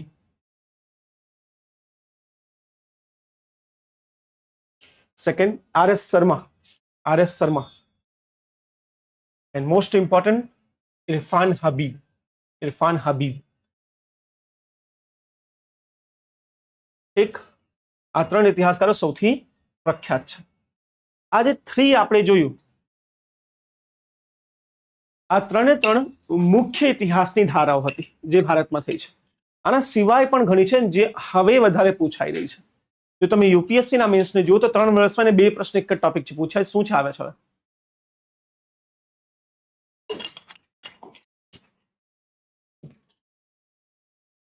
નેક્સ્ટ સ્કૂલ છે તમારો સબઆલ્ટરિયન સ્કૂલ. મેક્સિમમ ક્વેશ્ચન અહીંયાથી પૂછ્યું છે આજ સુધી. સબઆલ્ટરિયન સ્કૂલથી જ પ્રશ્નો આવ્યા છે. હું તમને પીવાયક્યુ દેખાડીશ એટલે તમને આઈડિયા આવી જશે. વધારે ખાસ ક્વેશ્ચન અહીંયાથી યુપીએસસી. સબઆલ્ટરિયન સ્કૂલ કોને કહેવાય સમજો. આ સબઆલ્ટરિયન શબ્દ એન્ટોનિયો ગ્રામ્સી દ્વારા આપ્યો છે. એન્ટોનિયો ગ્રામ્સી કરીને એક વિચારક હતા, એમને આ શબ્દ પ્રથમ વાર આપ્યો છે અને સબઆલ્ટરિયન શબ્દ કહેવાય છે. ભારતની અંદર કોણ લઈ આવ્યું છે ને? એનીવન? ડીયુના એક પ્રખ્યાત પ્રોફેસર હતા દિલ્હી યુનિવર્સિટીના. એ ભારતમાં વિચારને પ્રથમવાર પ્રતિપાદિત કરે છે એન્ટોનિયો ગ્રામ્સીના. એન્ટોનિયો ગ્રામ્સીએ એક બીજા રિસ્પેક્ટમાં આ શબ્દ વાપર્યું છે. સબાલ્ટર્ન મતલબ નીચલું, જેનું કોઈ સાંભળતા નથી. સબાલ્ટર્ન કહે વોઇસલેસ, જેની પાસે કોઈ અવાજ નથી. ભારતની અંદર સબાલ્ટર્નનો વિચાર શું કહે છે? તમે અત્યાર સુધી જેટલું ઇતિહાસ વાંચ્યું કે જેટલું ઇતિહાસ લખ્યું છે કે સાંભળ્યું હોય, ઇતિહાસમાં હંમેશા તમે આ સાંભળો છો કે આ રાજાએ આ કર્યું છે, કે નહેરુએ આ કર્યું છે, ગાંધી આ કર્યું છે, પટેલ આ કરી રહ્યા છે. હંમેશાથી ઇતિહાસ લેખન ઇલીટ વર્ગ માટે, સમૃદ્ધ સમાજ માટે જ લખાયું છે. એટલે આપણે ઇન્ડિયન હિસ્ટ્રીને એલિટ હિસ્ટ્રી કહીએ છીએ. એલિટ એટલે સમૃદ્ધ વર્ગનો ઇતિહાસ. ખાલી રાજાઓ, મહારાજાઓ, નેતાઓ શું કરી રહ્યા છે એ જ હિસ્ટ્રી નથી. સબાલ્ટર્ન હિસ્ટોરિયન, ચાલો જવા દો, એક સિમ્પલ ભાષામાં વાત કરું. તમારામાંથી કેટલા લોકો આ માને છે કે ભગતસિંહ જેવો કોઈ રાષ્ટ્રવાદી નહોતો? ભગતસિંહ સૌથી મહાન હતા. કોઈ નહીં? મહાન તો હતા ને? હા ઠીક છે, બધા મહાન માનતા હતા. ના માનતો તમને પોતાનો શરમ આવી જોઈએ. બિલકુલ હતા. કેટલી બુક વાંચી છે ભગતસિંહ ઉપર? ઇતિહાસમાં કેટલા કલાકનું લેક્ચર થાય? ઇતિહાસ લેખનમાં ભગતસિંહનું સ્થાન ખૂબ જ ઓછું છે. પરંતુ ભગતસિંહ ઘરે ઘરે છે. વાર્તાઓમાં, કોકટેલ્સમાં, ગૌરવ ગાથાઓમાં. ભગતસિંહ લોકોમાં છે, ઇતિહાસમાં મિસિંગ છે. એકવાર ઇંગ્લેન્ડથી, ઓક્સફોર્ડ યુનિવર્સિટીથી એક રિસર્ચર ઇન્ડિયા આવી. હિસ્ટ્રીના પ્રોફેસર હતા, બહુ ફેમસ પ્રોફેસર છે. જ્યારે ઇન્ડિયા આવ્યા સાહેબ, તો ઇન્ડિયામાં ઇન્ડિયાનો ઇતિહાસ ત્યાં વાંચ્યું હતું. એને ખબર છે ગાંધી કોણ છે, નહેરુ કોણ છે, બહુ વાંચ્યું હતું. 1970 સમયની વાત કરું છું. ભારત આયા અને ભારતના લોકો પાસે ગયા. તેને એક ઇન્ટરેસ્ટિંગ વસ્તુ જોઈ. દરેક સરકારી ઓફિસીસમાં ગાંધીજીની ફોટો લાગી છે. કોઈ એવી ઓફિસ નથી ગાંધીજીની ફોટો નથી. પણ ભારતનું કોઈ બી એવું ઘર નથી જેમાં ગાંધીજીની ફોટો હોય. દરેક ઘરમાં ઓલી મૂછો વાળી અને ટોપી વાળી ભગતસિંહની ફોટો છે. આ વ્યક્તિ કન્ફ્યુઝ થઈ ગઈ, ક્યાં કઈ રીતે ઘર ઘરમાં ભગતસિંહ છે. એમને લાગ્યું કે ભાઈ કંઈક હશે ઇન્ટરેસ્ટિંગ. તેને ઇતિહાસ વાંચવાનું ચાલુ કર્યું. ત્યાર સુધી સિક્રેટ ડોક્યુમેન્ટ ડિક્લાસિફાઈ નહોતા થયા. 1996 થયા છે. એને બધું જયારે ચેક કર્યું તો ભગતસિંહ વિશે 10 લાઈન ના મળી. ક્યાંય મળી બી તો આતંકવાદી શબ્દ સાથે મળી, કેમ કે અંગ્રેજો તો આતંકવાદી જ કહેતા ને. She was quite shocked. આવું તો કેવું છે કે ઇંગ્લેન્ડ ગઈના સ્ટુડન્ટને એને બતાવી આ ઘટના. તેના સ્ટુડન્ટ મેડમ અમને છે ને હવે આ ટોપિક પર પીએચડી કરવું છે. મેડમ કીધું જાઓ કરો પીએચડી, કોઈ વાંધો નહીં. એની પર સ્ટુડન્ટ અહીંયા આવ્યા, રિસર્ચ કર્યું. એમને કીધું મેડમ સૌથી મોટી પ્રોબ્લેમ આ છે ને કે મેં ઘણું રિસર્ચ કર્યું પણ અમને કોઈ બુક જ ના મળી ભગતસિંહ માટે. કઈ જ નહીં, નથિંગ, ઝીરો સોર્સ. કેમ કે ઇતિહાસ કાં તો સામ્રાજ્યવાદી લખે છે, કાં તો રાષ્ટ્રવાદી લખે છે, કાં તો માર્ક્સિસ્ટ લખે છે. 3 લીડર સેન્ટિક લખે છે, નેતા આધારિત. તો એને કઈ જ ના મળ્યું ભગતસિંહ વિશે.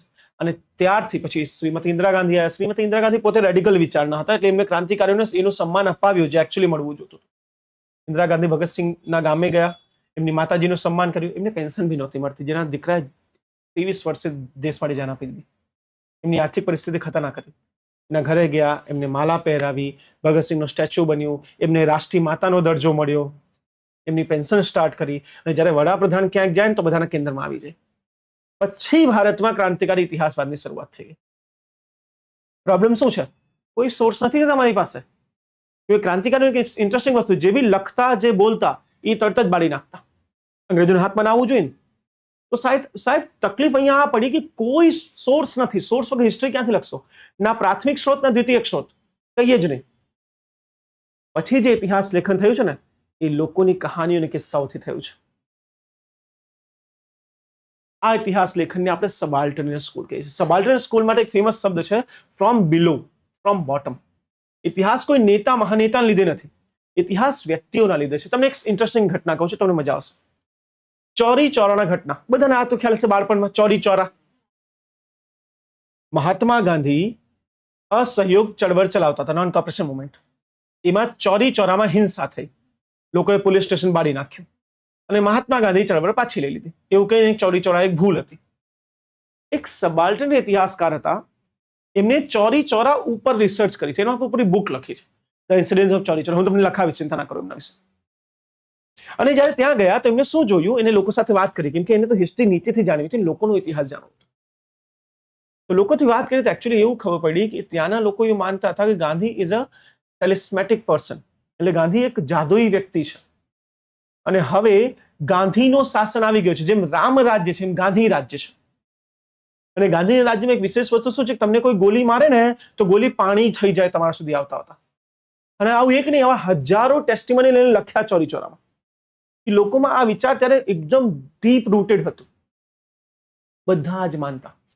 એટલે એમને જયારે આક્રમણ કર્યું ને ભીડ સામે જયારે પોલીસે ગોળી મારી તો બધા પૂછ્યું તમે કેમ ગોળી ખાવા ગયા હતા? કે અમને તો એવું હતું ગાંધીના રાજમાં ગોલી મારશે ગોલી પાણી થઈ જશે, કેમ કે ગાંધી જાદુગર છે, એના રાજમાં કોઈ લાઠી મારે તો લાગે નહીં, એ કૃષ્ણના રૂપ છે. ત્યારે ખબર પડી ચોરી ચોરા એકચ્યુઅલી કોઈ ભૂલ નહોતી, એ લોકોનો એક પ્રયાસ હતો, જેને રાષ્ટ્રવાદી ઇતિહાસકારો ભૂલ કહી દીધી છે. આટલું જ નહીં, કેવી કેવી કહાનીઓ છે જ્યારે આપણે કહીએ કે આ હતું પેલું હતું, જેમ કે અસહયોગ આંદોલન કે હિન્દ છોડો આંદોલન જે બી હોય, આ બધામાં ગાંધીની સાથે સાથે સ્થાનિક સ્તર પર ઘણી ચળવળો ચાલી છે.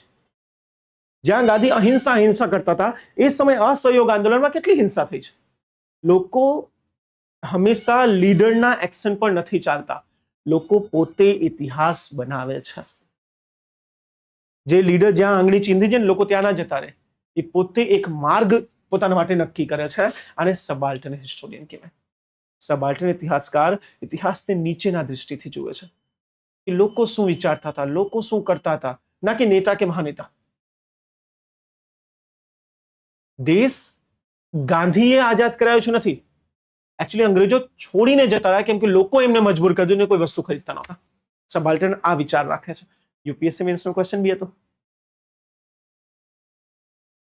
कि गांधी आजाद करे छे कि अंग्रेजो जवा पर मजबूर था। सबाल्टर्न के अंग्रेजो जवा पर मजबूर થઈ ગયા હતા। સબાલ્ટર્ન ઇતિહાસકારે ઇતિહાસની એક નવી શ્રૃંખલા શરૂ કરી જેને જનજાતીય વિપ્લવ કહેવાય। એને દેખાડ્યું કે ગાંધી, નહેરુ, પટેલ પહેલા બી જનજાતિઓમાં વિપ્લવ કરતા। સાંથાલ વિપ્લવ, મુંડા વિપ્લવ, હુલ વિપ્લવ આપણે આગળ ભણીશું। બિરસા મુંડા, તમને ખબર છે આજથી 50 વર્ષ પહેલા અમને કોઈ ભણતું જ નહોતું। કોઈ હિસ્ટ્રી બુકમાં તમને નહીં મળશે ને એનસીઈઆરટી ના ક્યાંય કોઈ જગ્યા જ નહોતી આદિવાસી વિપ્લવની। હવે છે, હવે એક્ઝામના સેન્ટરમાં આ ટોપિક આવી ગયો છે આદિવાસી વિપ્લવ। કેમ? સબાલ્ટર્ન સબાલ્ટર્ન ઇતિહાસકારોએ ઇતિહાસમાં એક નવો જોશ, એક નવી દૃષ્ટિ નાખી દીધી। એમને કીધું હંમેશા જરૂરી નથી કે ઇતિહાસ લીડર્સ સમજાવે, ઇતિહાસ એકચ્યુઅલી લોકોની અંદર હોય અને એ જે બી સ્ટેપ લે છે એ પોતે વિચારી સમજી અને યોગ્ય દૃષ્ટિકોણથી લે છે। હંમેશા નેતાઓની પાછળ ભાગતા નથી। સબાલ્ટર્ન ઇતિહાસકાર મોસ્ટ ઇમ્પોર્ટન્ટ છે મોડર્ન ટાઈમ પર। તમને થોડા ક્વેશ્ચન દેખાડો, તમને આઈડિયા આવી જશે। ડોન્ટ વરી, એક સેકન્ડ, યુપીએસસી પીવાયક્યુઝ તમને દેખાડું। જો આ બધા પીવાયક્યુ છે। ભારતીય ઇતિહાસની વ્યાપક સમજ એક શાળામાંથી નહીં પરંતુ અનેક ઇતિહાસ લેખનની પરંપરાઓ વચ્ચે સંવાદમાંથી ઉદ્ભવે છે। હવે આ ક્વેશ્ચનનો આન્સર તમે શું લખશો? સમજી ગયા ને શું લખશો? પહેલા ઓરિએન્ટલિસ્ટ, સામ્રાજ્યવાદી, રાષ્ટ્રવાદી, માર્ક્સવાદી, સબાલ્ટર્ન, રાઈટ?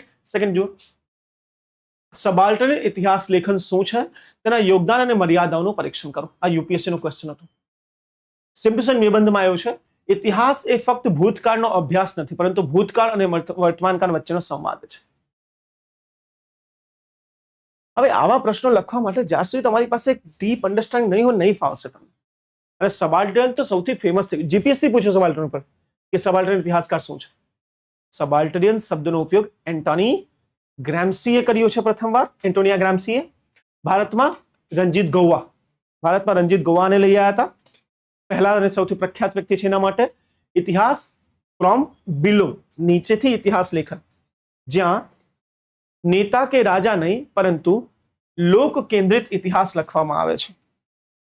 જ્યાં નેતા કે રાજા નહીં પરંતુ લોક કેન્દ્રિત ઇતિહાસ લખવામાં આવે છે।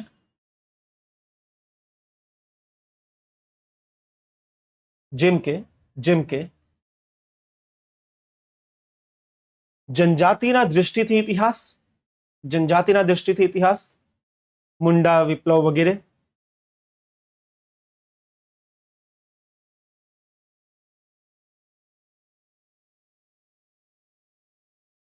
ठीक, તેમના વિચાર પ્રમાણે ઇન્વર્ટેડ કોમામાં politics of people, inverted comma લખજો, સિંગલ ઇન્વર્ટેડ કોમામાં પોલિટિક્સ ઓફ પીપલ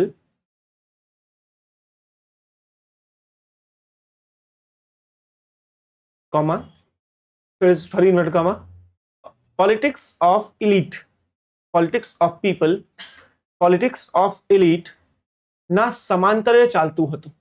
એટલે કે જે ઇલીટ વર્ગ હતા જેમ કે ગાંધી, નહેરુ વગેરે, એની સાથે સાથે લોકોની બી એક રાજનીતિ ચાલતી હતી। એ ખાલી એમની વાત નહોતા માનતા। પોલિટિક્સ ઓફ પીપલ સમાંતરે પોલિટિક્સ ઓફ ઇલીટ ના ચાલતા હતા। ઠીક, નેક્સ્ટ। હવે મને એક વસ્તુ કહો, જ્યારે લોકોથી તમને ઇતિહાસ લેવું છે, સ્ત્રોત શું હશે? શું કોઈ સિક્કાઓ, કોઈ ઇતિહાસ? નહીં, આમનો મુખ્ય સ્ત્રોત શું છે? વાર્તાઓ।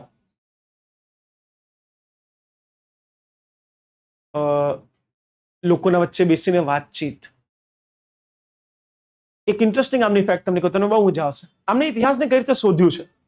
આ જતા અને જે બ્રિટિશ જેલની મેન્યુઅલ હતી એને લઈ આવતા અને જો જેલમાં લખ્યું છે કે આ વ્યક્તિ એકદમ બેકાર છે, ભગતસિંહ બેકાર છે, તો એને માનતા કે એ સારો છે। આ લખવા માંગે છે કે એ સારો છે, ખાલી અંગ્રેજી શાસન લીધે બેકાર કહી રહ્યા છે। આ લોકોનો ઇતિહાસ બહુ વધારે ડિપેન્ડ કરે છે પોલીસ રેકોર્ડ્સ પર।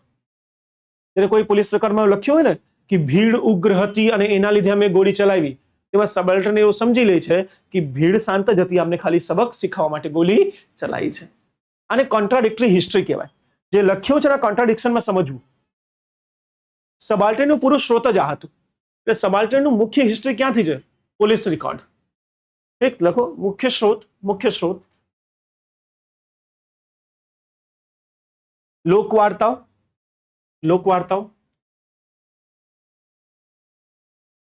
પોલીસ રેકોર્ડ, મિથ ને ગુજરાતીમાં શું કહી શકીએ? ભ્રમ નહીં બેટા, ભ્રમ અલગ છે, મિથ અલગ છે. મિથ જ લખી લો તમે, પછી ટ્રાન્સલેટ કરી લેજો તમારી. મિથ વગેરેથી આવે છે. ઠીક. આના મુખ્ય ઇતિહાસકાર કોણ કોણ છે? રંજીત ગુવા અને શાહિદ અમીન. આ શાહિદ અમીન કોણ છે ખબર? ચોરી ચોરા વાળું, જે ચોરી ચોરા ઇન્સિડન્ટ તમને બતાવ્યું ને મેં, શાહિદ અમીન. એમને ચોરી ચોરાની સ્ટડી એક વિપરીત સ્ટડીનું એક્ઝામ્પલ આપ્યું છે. ચોરી ચોરાનો અધ્યયન એક વિપરીત અધ્યયનનું એક્ઝામ્પલ આપ્યું છે.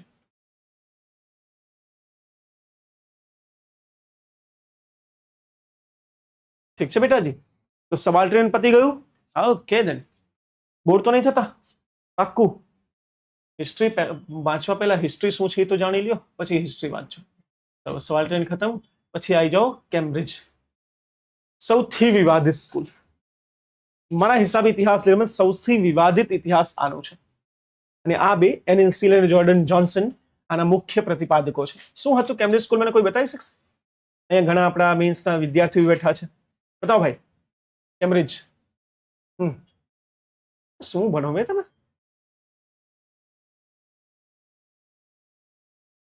અને કોઈ?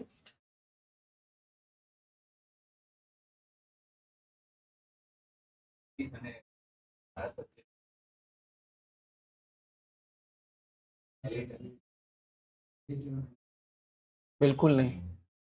સમજો, કેમ્બ્રિજ સ્કૂલને સમજવું બહુ જરૂરી છે, કેમ કે આને જે ક્લેમ કર્યા ને સાહેબ, એ ક્લેમ ખતરનાક છે. આમને કીધું કે ભારતીયો જે રાષ્ટ્રવાદીની વાત કરે છે, જે રાષ્ટ્રવાદી ચળવળની વાત કરી રહ્યા છે, એ બધું ફેક છે. એકચ્યુઅલી બ્રિટિશ શાસન ઇન્ડિયામાં આટલું લાંબુ ચાલી શક્યું, આનું સિમ્પલ કારણ છે, ભારતીયો અંગ્રેજોનું સમર્થન કરતા હતા. કેમ? અમને કીધું કે ભારતમાં એક ઉચ્ચ વર્ગ હતું, ઇલીટ ક્લાસ, ભણેલું ગણેલું અમીર, અને એ ક્યારેય ભારતની સ્વતંત્રતાની માંગ કરતું જ નથી. એ માંગ કરી રહ્યા હતા પાવર શેરિંગની, કે તમે અંગ્રેજો રાજ્ય કરો, તમે ખાલી અમને થોડુંક પાર્ટિસિપેટ કરવા દો, અમને રૂલ કરવા દો. તો આ ભારતીયોની લાલચ હતી, થોડાક ભારતીયોની, જેને આપણે રાષ્ટ્રવાદી નેતાઓ કહીએ છીએ. કેમ્બ્રિજ સ્કૂલ ખતરનાક છે સાહેબ. એને કીધું કે આ ગાંધી હોય કે નહેરુ હોય કે પટેલ હોય કે તિલક છે, આ બધા કોઈ રાષ્ટ્રવાદી નથી. આ બધાની મેઇન જે મારામારી છે એ પાવર કેપ્ચર માટે છે, કે અંગ્રેજો માય બાપ રહેવા જોઈએ, પણ એના પછી ઇન્ડિયામાં શાસન કરવાની પાવર અમને મળવી જોઈએ. સમજી રહ્યા છો? એને શક્તિ જોતીથી શાસન કરવાની ઇન્ડિયા ઉપર. પરંતુ જ્યારે અમે અંગ્રેજોએ ઇન્ડિયામાં સિવિલ સર્વિસીસની શરૂઆત કરી, એ બી ઓપન કોમ્પિટિશન, એને પ્રોપર પ્રૂવ બી કરવાનું ટ્રાય કર્યું છે, કે મેં 1853માં પ્રથમવાર અમે કીધું કે હવે બધા સરકારી નોકરી કરી શકશે, empirical civil services, IAS IPS જેને આજે અમે કહો છો, કોઈ બી એક્ઝામ આપી શકે છે. તરત જ કોંગ્રેસની રચના કરી દીધી આ લોકો. મેં કીધું જ્યારે અમે આવું કીધું ને કે કોઈ બી આવીને હવે સરકારમાં ભાગીદારી કરી શકે છે, તો આ નેતાઓ ગભરાઈ ગયા કે પાવર તો અમારી પાસે જ જોઈએ, કોઈ સામાન્ય ઇન્ડિયન પાસે થોડી રહેવી જોઈએ. આ બધા ગભરાઈને કોંગ્રેસ બનાવી લીધી. અને કોંગ્રેસનું એક જ ઉદ્દેશ્ય હતું કે જેટલું બને અંગ્રેજો પાસેથી પાવર લઈને ઇન્ડિયા ઉપર રૂલ કરો. અંગ્રેજોને કાઢવાનો કોઈ ઉદ્દેશ જ નહોતો. અને આ શક્તિની જે લાલચ છે, એ લાલચ માટે આ લોકોને ભડકાવ્યો છે, લોકોને પોતાના પક્ષમાં લીધું અને રાષ્ટ્રવાદી ચળવળ કરી, જેમાં એકચ્યુઅલી કોઈ રાષ્ટ્રનું તત્વ નથી. આ બધું સેલ્ફ પાવર સ્ટ્રગલ છે, જ્યાં એક વર્ગ, જે ઉચ્ચ વર્ગ હતો ભારતનો, એ ક્યારે ઈચ્છતો નહોતો કે નિમ્ન વર્ગ પાસે શક્તિ જાય, અને અમે લાવવા માંગતા હતા અંગ્રેજો. એટલે આ લોકોએ અમારા વિરુદ્ધમાં એક ચળવળ શરૂ કરી દીધી. એટલે આ લોકોએ તો પૂરા રાષ્ટ્રવાદને જ ખતમ કરી દીધું. ઇન્ડિયા સૌથી વિવાદિત સ્કૂલ છે. આમના પ્રમાણે રાષ્ટ્રવાદ એક લાલચનો પરિણામ હતું, શક્તિ માટેનો લાલચ. અને પ્રૂવ કરવાને કીધું કે જુઓ કોંગ્રેસની માંગ શું હતી, કે ભારતીયોને શાસનમાં ભાગીદાર બનાવો, એડમિનિસ્ટ્રેશનમાં. શું કોંગ્રેસે ક્યારે કીધું કે ઇન્ડિયા છોડો? નહીં. એ બંધારણીય સુધારના નામે ખાલી શક્તિ જોતી હતી એમને, કે અંગ્રેજો જેટલું અમને દાન આપે છે એટલું લઈને ઇન્ડિયા પર રાજ કરીએ, અને ક્યારે નોર્મલ ઇન્ડિયન પાસે પાવર જવી જ ના જોઈએ. સમજી રહ્યા છો? આને તો દરેક રાષ્ટ્રપતિ નેતાની ઇજ્જત જ કરી નાખી હતી. એટલે ભારતમાં સૌથી વિવાદિત સ્કૂલ છે ને, એનો વિરોધ સૌથી વધારે થયો છે કેમ્બ્રિજ સ્કૂલનો. આ કેમ્બ્રિજ યુનિવર્સિટીમાં વિચાર પહેલી વાર આવ્યો હતો. આ બે કેમ્બ્રિજ યુનિવર્સિટીમાં રિસર્ચર્સ હતા, એટલે ત્યાંથી જ આને કેમ્બ્રિજ સ્કૂલ પણ કહેવાય છે. લખજો. આ શાળામાં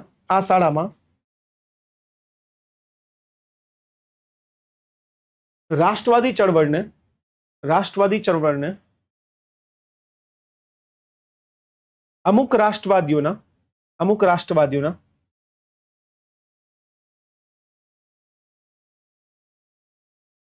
લાલચનો પરિણામ બતાવે છે. મોનેસ્ટિક મૌલિક यूपीएससी 2025 में સબાલ્ટર્ન સ્કૂલ પર ક્વેશ્ચન હતો. હા બેટા બિલકુલ હતો. મોનેસ્ટિક ઉપેન્દ્ર સિંહ, હા બિલકુલ. મિન્ટા માન્યતા, ઓકે, મેથડ की માન્યતા સબાલ્ટર્ન ઉપર દર વર્ષે હોય છે. જો તમે પીવાયક્યુ ધ્યાનથી જુઓ તો કાં તો ડાયરેક્ટ કાં તો ઇનડાયરેક્ટ સબાલ્ટર્ન સ્કૂલ અત્યારે ઇન્ડિયામાં સૌથી ફેમસ સ્કૂલ છે ઇતિહાસ લેખનનું, કેમ કે નવા દ્વાર ખોલી રહ્યો છે ઇતિહાસનો, જે કોઈને ખબર જ નથી. સબાલ્ટર્ન તો પૂછે જ છે, દર વર્ષે પૂછે છે. આજકાલ હિસ્ટ્રી રિસર્ચમાં, હું હિસ્ટ્રીનો વિદ્યાર્થી છું, યુપીએસસી ની અંદર ઓપ્શનલ હિસ્ટ્રી વિષય ભણાઈ રહ્યો છું. એટલે જેટલા બી વિષય ભણાવું એમાં મારો મૂળ વિષય આ છે, હિસ્ટ્રી. બાકી બધું શોખથી ભણાઈ દઉં.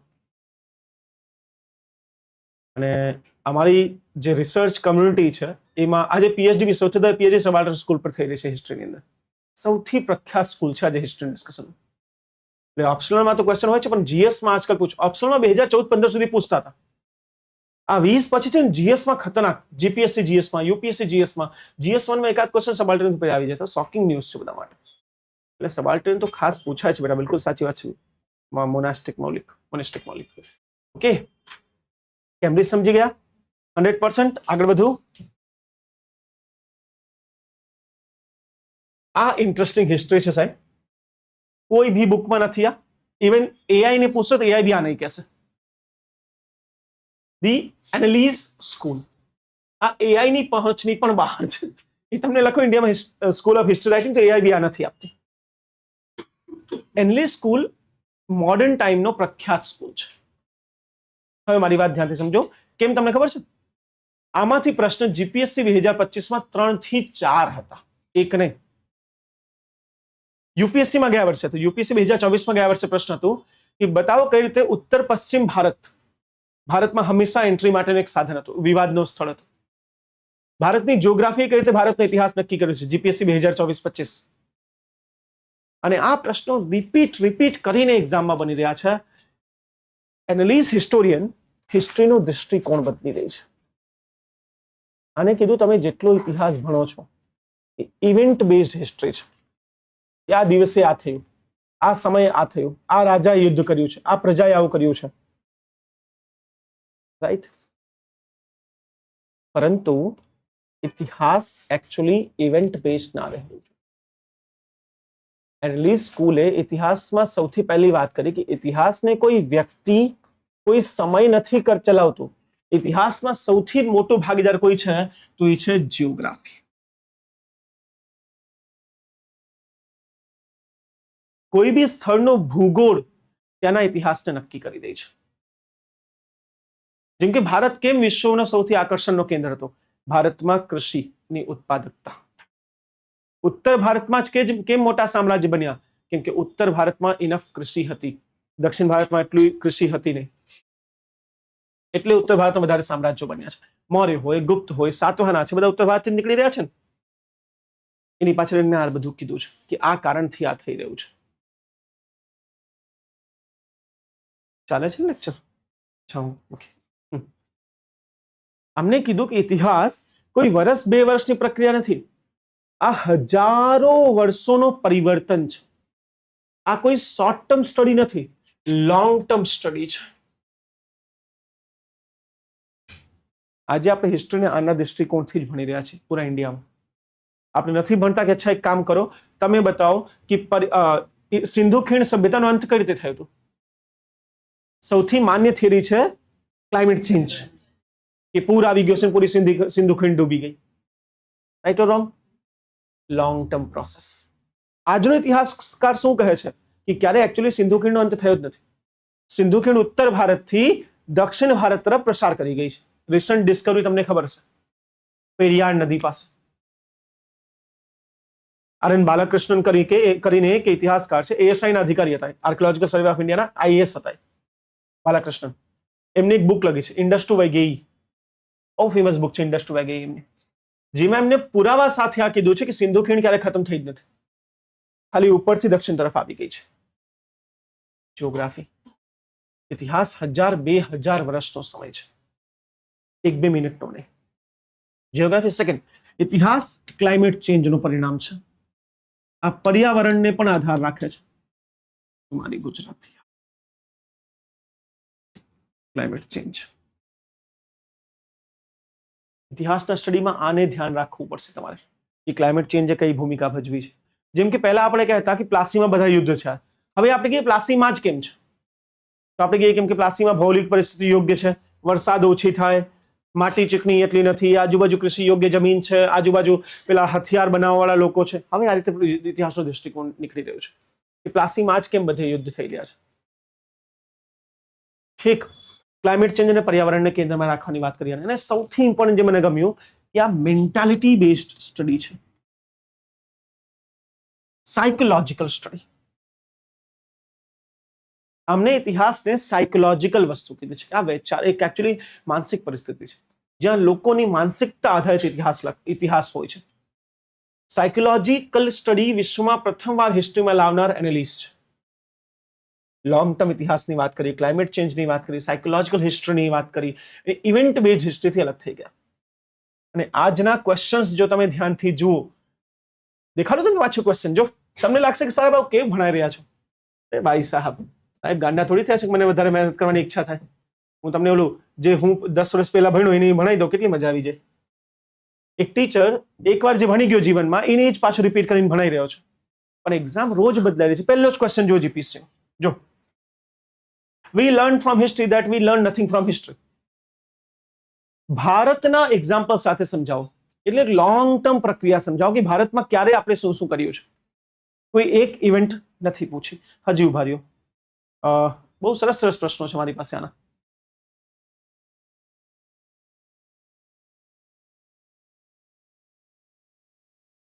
આમાં ક્યાં ગયું યાર? હા, જો what we know about our history is but for the pilgrim places, temples, tradition and architectural genius of our forefathers. Explain this four signature. એટલે જે બી આપણે ઇતિહાસ જાણીએ છીએ, ઇતિહાસ આપણા પૂર્વજોના મંદિર વાસ્તુકલા, એમના તીર્થ સ્થાનોનો એક પ્રતિબિંબ છે. એક લાંબી પ્રોસેસ જ્યાં એમના માનસિકતાને આપણે સ્ટડી કર્યું છે. તીર્થ સ્થાનો કેમ બનાવવામાં આવ્યા હતા, મંદિરો કેમ બનાવવામાં આવ્યા હતા, બધા એનાલિઝ સ્કૂલ છે. આના પહેલા પૂછાયું કે બતાવો ભારતમાં દક્ષિણ ભારતમાં કેમ આટલા યુદ્ધ થયા છે દોઆબ માટે, કૃષ્ણ કાવેરી દોઆબ માટે. એ બી એનાલિઝ હિસ્ટ્રી છે. એનાલિઝ હિસ્ટ્રી આજે એક નવું પગ ફેલાઈ રહી છે ઇતિહાસ લેખનમાં. ક્લિયર? ના સમજ પડી બોલો, અગેન એક્સપ્લેન કરું. પાક્કું સમજ પડી ગઈ? લખી લો ફટાફટ, નામ લખી લો, મોર દેન ઇનફ થઈ જશે. Marc Bloch, Lucien Febvre, Fernand Braudel.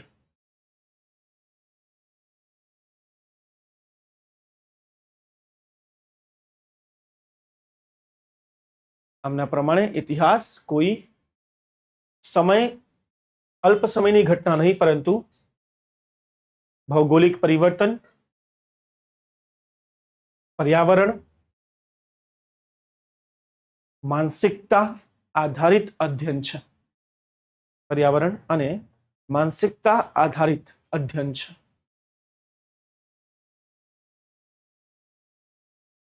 Clear? Okay then. દાખલા તરીકે તમે લખો, એક્ઝામ્પલ તરીકે એક્ઝામ્પલ બી લખી શકો ઇતિહાસમાં. તેમના પ્રમાણે મૌર્ય સામ્રાજ્યનો અંત, ઉત્પાદનમાં ઘટાડો, સિંધુ ખીણ સભ્યતાનો અંત, ક્લાઇમેટ ચેન્જ જેવા પરિબળો હતા. હવે તમને કોઈ પૂછે કે સિંધુ ખીણ, જેમ કે ગયા વર્ષે જીપીએસસી પૂછ્યું ને કે સિંધુ ખીણ સભ્યતાના અંત વિશે કયા કયા સિદ્ધાંતો છે, જ્યારે તમે લખો કે ક્લાઇમેટ ચેન્જ છે, તેના પહેલા લખી દો કે એનાલિઝ સ્કૂલ પ્રમાણે ક્લાઇમેટ ચેન્જ, ખતમ. એક્ઝામિનર શોક્ડ, છોકરો રોગ્ડ. બોલો તરત જ ગૂગલ ખોલશે એનાલિઝ સ્કૂલ શું છે. કન્ફ્યુઝ કરો એને, તમારો ટેલેન્ટ દેખાડો.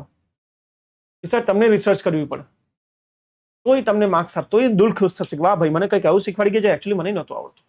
આને વિદ્યાર્થી કહેવાય. હે ને? તો હવે દરેક વસ્તુ, હવે આપણે જે બી વાત આગળ કરીશું મોડર્ન હિસ્ટ્રીમાં, એ દરેક પહેલા આપણે કહેશું કયા સ્કૂલ માટે શું છે, કયા સ્કૂલ પ્રમાણે શું છે.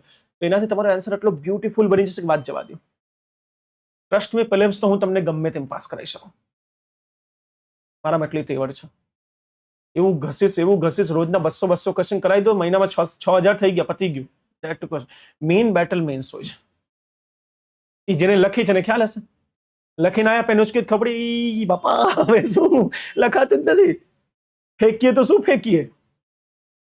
તમને ફેંકવું ના પડે એટલે ફર્સ્ટ લેક્ચર ફાઉન્ડેશન થી મારી ઈચ્છા છે કે તમને લખતા આવડવું જોઈએ. જે એક સિરિયસ એસ્પિરન્ટ હશે એ પહેલા દિવસથી લખવાની શરૂઆત કરી દેશે, જેને પાસ થવું છે. જે નથી તો તમે ફીસ ભરતી રહો, તમે વાંધો નહીં, રિન્યુઅલ ફીસ ભરી દો બધા, જેને પૈસા જરૂરત પૈસા ભરો. પોસ્ટ મોડર્ન ઓર કલ્ચરલ સ્કૂલ, આ મસ્ત હિસ્ટ્રી છે. મારી પાસે અત્યારે 2025 નું પેપર નથી, બાકી હું તમને દેખાવત છે 2025 કે લા. અરે વાહ ક્યા વાત. ચાલો હું તમને દેખાડું કલ્ચરલ હિસ્ટ્રી કોને કહેવાય. ના મજા આવે તો કહેજો.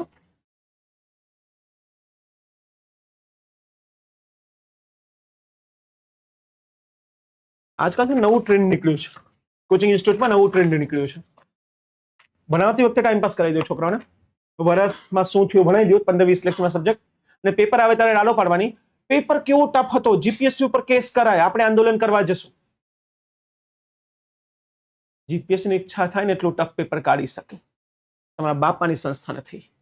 તમારા આંદોલનથી 1% કોઈ ફેર નહીં પડશે, લખીને લઈ લો મારી પાસેથી. જીપીએસસી પાસે દરેક રાઈટ રિઝર્વ છે કે ટફેસ્ટ ક્વેશ્ચન કાઢી શકે. ભણાવતી વખતે ઈમાનદારીથી ભણાવો ને યાર, પછી તમે વિડીયો બનાવી રીલો વાયરલ કરો, શું ફાયદો? છોકરા ખોટા ફૂલાય કે સાહેબે કીધું કંઈક કરશે, કંઈ નહીં થાય. તમારા કઈ વડાપ્રધાન નથી કે ના કહેવાથી કંઈ થઈ જાય, અને હો તો વડાપ્રધાન તો કોચિંગમાં ભણાવતા ન 10,000 રૂપિયા માટે. ફેક્ટ છે.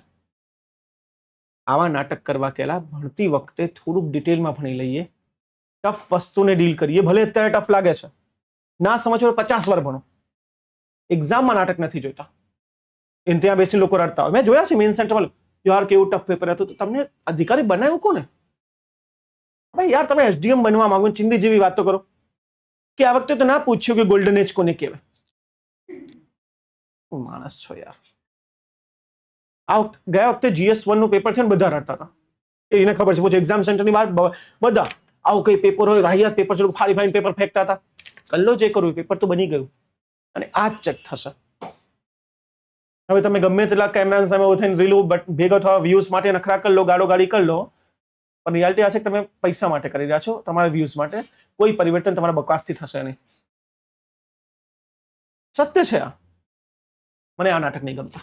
હું ક્યારે આવું નથી કોઈ એક્ઝામ પછી કે પેપર ટફ હતું. હંમેશા કહું પેપર જેવું હતું બધા માટે હતું, તારા એક માટે થોડી હતું. બહુ ટફ પેપર હોય તો બધાની મેરિટ ડાઉન થશે.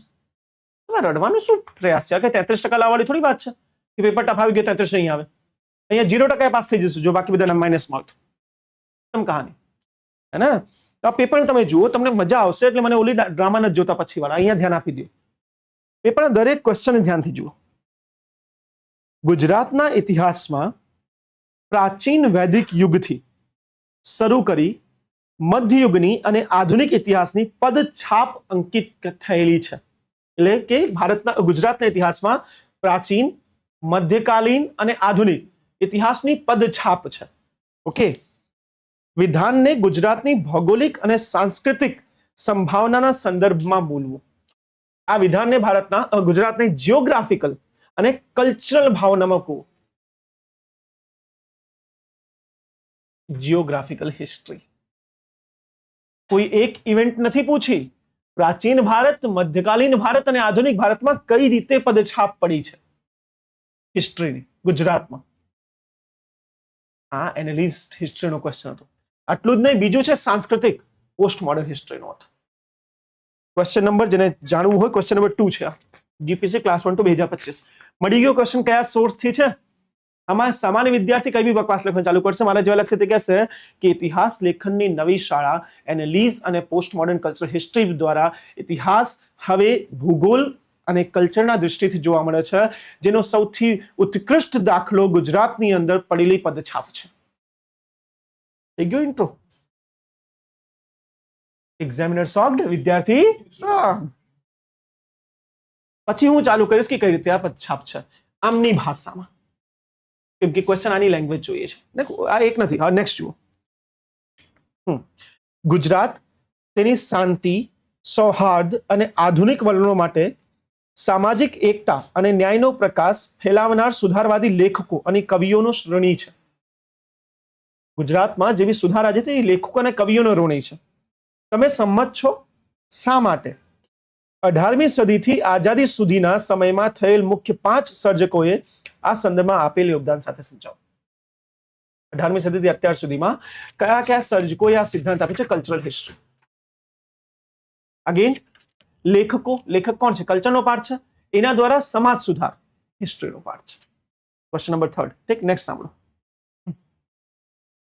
રાષ્ટ્રની સંસ્કૃતિ અને તેના લોકોનો હૃદય અને આત્મામાં નિવાસ કરે છે. કોઈ પણ દેશની સંસ્કૃતિ છે એ લોકોનો હૃદય અને આત્મામાં નિવાસ કરે છે. આ જાણીતા વિધાન અંગે ભારતીય લોકોની સાંસ્કૃતિક વિશેષતાઓના સંદર્ભમાં વિચાર કરો. નેશનલિઝમ વિથ કલ્ચરલિઝમ, પોસ્ટ મોડર્ન હિસ્ટ્રી. આમ આ વિધાન જ પોસ્ટ મોડર્ન હિસ્ટ્રીનો છે. આ જે વિધાન તમને કીધું ને કે કોઈ બી દેશની ચેતના અને સંસ્કૃતિ એના ચેતના અને આત્મામાં નિવાસ કરે છે, આ પોસ્ટ મોડર્નનો ડાયરેક્ટ સ્ટેટમેન્ટ છે ઇતિહાસકારનો. ઠીક, હજી ઉભા રહ્યો. રાસ ગરબાની લાક્ષણિકતાઓ સમજાવો અને ગુજરાતના આધ્યાત્મિક સંસ્કૃતિ, વિકાસ અને સામાજિક સૌહાર્દ પર તેની અસરો અંગે લખો. ગરબાનો વિકાસ અને કઈ રીતે એને ભારતની સંસ્કૃતિ અને સમાજ પર ગુજરાતના અસર નાખી છે. નેક્સ્ટ.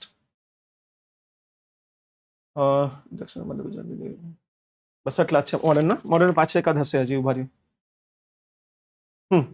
આપણે જે કંઈ ઇતિહાસ અંગે જાણીએ છીએ તે આપણા યાત્રાધામો, મંદિરો, પરંપરાઓ અને આપણા પૂર્વજોના સ્થાપત્ય કળાનો આભારી છે.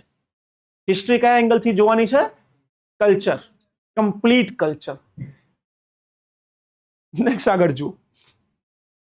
સભ્યતાના આ 4 હસ્તાક્ષરોને ભારતના ઇતિહાસના સંદર્ભમાં સમજાવો. હવે આ આન્સર કોઈ વિદ્યાર્થી કઈ રીતે લખી શકે જેનો પોસ્ટ મોડર્ન હિસ્ટોરિયન નથી ખબર. ઇતિહાસમાંથી 6 ક્વેશ્ચન મળ્યા, 4 કલ્ચરલ હિસ્ટ્રી છે. One of the highest question ever asked in any examination. પણ વિદ્યાર્થીને ખબર જ નથી કે એકચ્યુઅલી કલ્ચરલ હિસ્ટ્રી કોને કહેવાય. આ હવેના ઇતિહાસ લેખનની વાત છે. જે હવે આપણે ઇતિહાસ જોઈ રહ્યા છીએ, પહેલા ઇતિહાસ આપણે કઈ રીતે જોતા? યુદ્ધનો ઇતિહાસ, સંધિનો ઇતિહાસ, પરિવર્તનનો ઇતિહાસ. હવે આપણે કે નહીં, ઇતિહાસ હંમેશા કલ્ચરથી ડિરાઈવ થાય. પહેલાની હિસ્ટ્રી શું હતી કે સભ્યતા, કલ્ચર એ હિસ્ટ્રીનો પરિણામ છે, યુદ્ધનો પરિણામ છે, સંધિઓનો પરિણામ છે. હવે આપણે કહીએ છીએ નહીં, કોઈ બી યુદ્ધ કે સંધિ કલ્ચરનો પરિણામ છે. ડ્રાઈવર એન્ડ ધ વેહિકલ, ચાલક અને ગાડી બે અલગ છે. ઇતિહાસ એક ગાડી છે. તો પહેલા ઇતિહાસકારો કહેતા કે ચાલક, યુદ્ધ, રાજા, મહાન વ્યક્તિત્વ એ હોય છે. હવે આપણે કહીએ છીએ નથી હોતા. ઇતિહાસની ગાડી ચલાવવા માટે રાજા, મહાન વ્યક્તિત્વ કે યુદ્ધ નહીં, પરંતુ સંસ્કૃતિ જવાબદાર છે, કલ્ચર જવાબદાર છે. ઇવન કોઈ યુદ્ધ થયું પણ છે તો સંસ્કૃતિના સંરક્ષણ માટે થયું હશે, અથવા તો સંસ્કૃતિ એ યુદ્ધ કરાયું હશે. કોઈ સંધિ થઈ હશે તો સંસ્કૃતિ માટે થઈ હશે.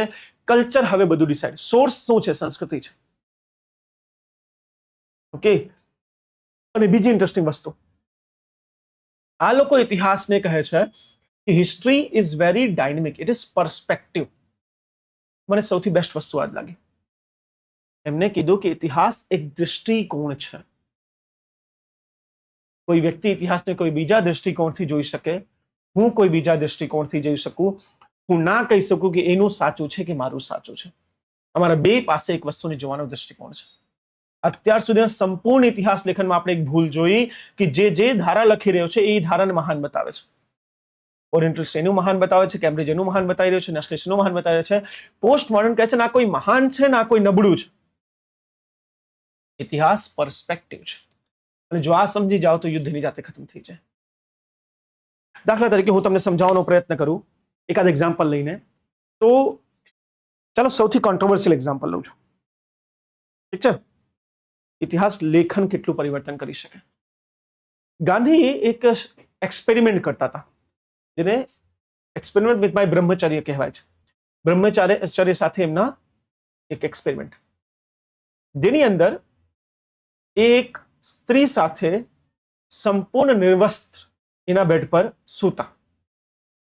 આ ટ્રાય કરવા કે હું મારી જાત ઉપર કંટ્રોલ કરી શકું કે ના કરી શકું. આ સામે એમ ક્રોધ તો આવ્યો ને, મનમાં પેલું વિચારો કેવો બેકાર માણસ છે, હાવ વાહિયાત વ્યક્તિ. આ ઇતિહાસનો એક પર્સપેક્ટિવ છે. પર્સપેક્ટિવ નંબર 2, ઇન્દુબેન યાજ્ઞિકની આપણે વાત કરતા હતા, અને એમની ડાયરીઓ જ્યારે પછી ખબર પડી તો ડાયરીમાં જોવા મળ્યું કે ગાંધી અને મારા સંબંધો બાપ દીકરીના નહીં, માતા અને પુત્રીના હતા. જ્યાં ગાંધી ભલે શરીરથી મેલ હોય, પણ મારા માટે એ માતા હતા અને હું એની પુત્રી હતી. તો જે દૃષ્ટિથી આ સમાજ અમને જોઈ રહ્યો છે, મેલ ફિમેલ, એકચ્યુઅલી એની જગ્યા અમારી સાચી વસ્તુ છે female female, not male female. અને બીજી ઇન્ટરેસ્ટિંગ વસ્તુ, અત્યાર સુધી કોઈ સિગ્નિફિકન્ટ ડોક્યુમેન્ટ આ વસ્તુને પ્રૂફ નથી કરતું કે કોઈ આવું પ્રેક્ટિકલ થયું હતું, એક્સેપ્ટ એક લેટર જે સરદાર વલ્લભભાઈ પટેલ ગાંધીને લખે છે. પટેલે ગાંધીને એક લેટર લખ્યો કે બાપુ આ જે પ્રયોગ છે ને આના લીધે સમાજમાં ખૂબ જ બેઇજ્જતી થાય છે, લોકો આને સમજી નથી શકતા. તો પટેલ બેવકૂફ તો નહીં હશે જે પોતે આવું કહેતા કે લોકો નથી સમજી શકતા. કે પટેલ આપણે બધાને ખબર છે વિરોધ કરતા આવી વસ્તુ, યુ રોંગ છે. એટલે કદાચ જે રિપ્રેઝેન્ટ કરવામાં આવ્યું એ પૂર્ણ સત્ય નથી. કેમ કે આમાં જો થોડીક બી સચ્ચાઈ હોત તો ઇતિહાસકારો તમને લાગે ગાંધીને જીવા દેતા? કમ્યુનિસ્ટ એન્ટી ગાંધી છે, સબાલ્ટર્ન એન્ટી ગાંધી છે, આટલું લખી દેતા કે ગાંડા થઈ જાય ગાંધી. પણ there is no significant proof except થોડીક અફવાહો જે લોકોમાં હતી કે ગાંધી કંઈક આવું પ્રેક્ટિકલ કરી રહ્યા છે. સિમ્પલ કારણ હતું ઇન્દુલાલ એના બહુ નજીક હતા, એમાં બાપ દીકરીનો સંબંધ, માતા દીકરીનો સંબંધ એટલે એકદમ નજીક હતા. તો લોકો એ સંબંધને ડિલેજિટિમાઇટ કરવા માંગતા હતા. કોણ? એ સમૂહ જે એન્ટી ગાંધી હતું, જે કહેતું કે ગાંધી મુસ્લિમના સમર્થક છે, ગાંધી હિન્દુવાદી નથી. યુ નો વેરી વેલ હું કોની વાત કરું છું, કોને ગોલી માર્યો છે.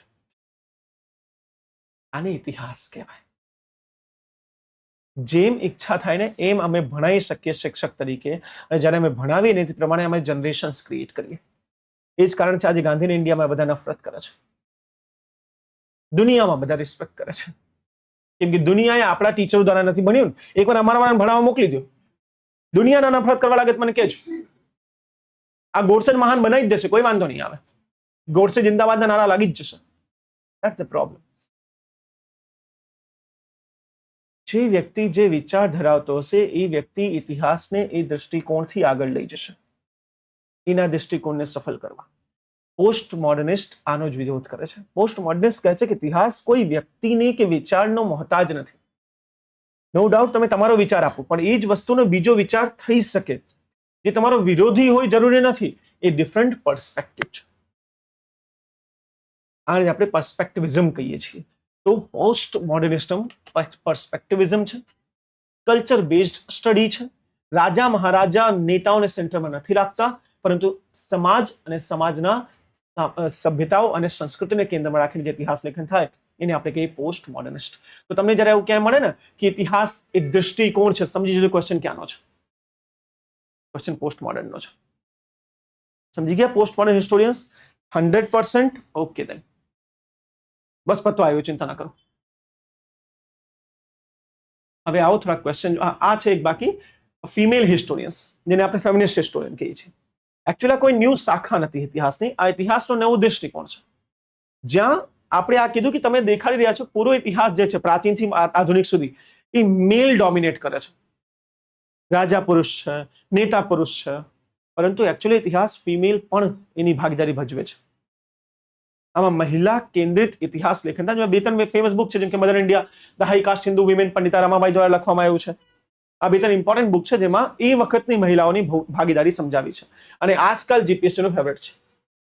દર વર્ષે આ વર્ષે પૂછ્યું જ ને બંને પેપરમાં, GS1 GS2 બેમાં, કે આધુનિક ભારતમાં રાષ્ટ્રવાદી ચળવળમાં મહિલાઓની ભૂમિકા સમજાવો. આજકાલ જો તમને ફેમિનિસ્ટ હિસ્ટોરિયન નથી ખબર તો તમે એક ક્વેશ્ચન તમારા 100% ફેલ થશો. આ સુધીનો રેકોર્ડ છે, દર વર્ષે એક ક્વેશ્ચન ફિમેલ થી હોય છે. અને એ જે ચેતના હતી મહિલાઓની ભૂમિકાની ચેતના, આ ફેમિનિસ્ટ હિસ્ટોરિયને બહાર પાડી છે. ઇતિહાસને એક નવો દૃષ્ટિકોણ આપે છે કે વાય ઓનલી મેલ. અને પેટ્રિયાર્કલ હિસ્ટ્રી કહેવાય, પિતૃસત્તાત્મક ઇતિહાસ બી લખાયું છે. તો એને ચેન્જ કરીને માત્ર સત્તાત્મક ઇતિહાસ તરફ આગળ વધવા માંગે છે, જે કહે છે કે મહિલાઓએ ખાલી સાથ નથી આપ્યો, મહિલાઓ ભાગીદારી કરી રહ્યા છે.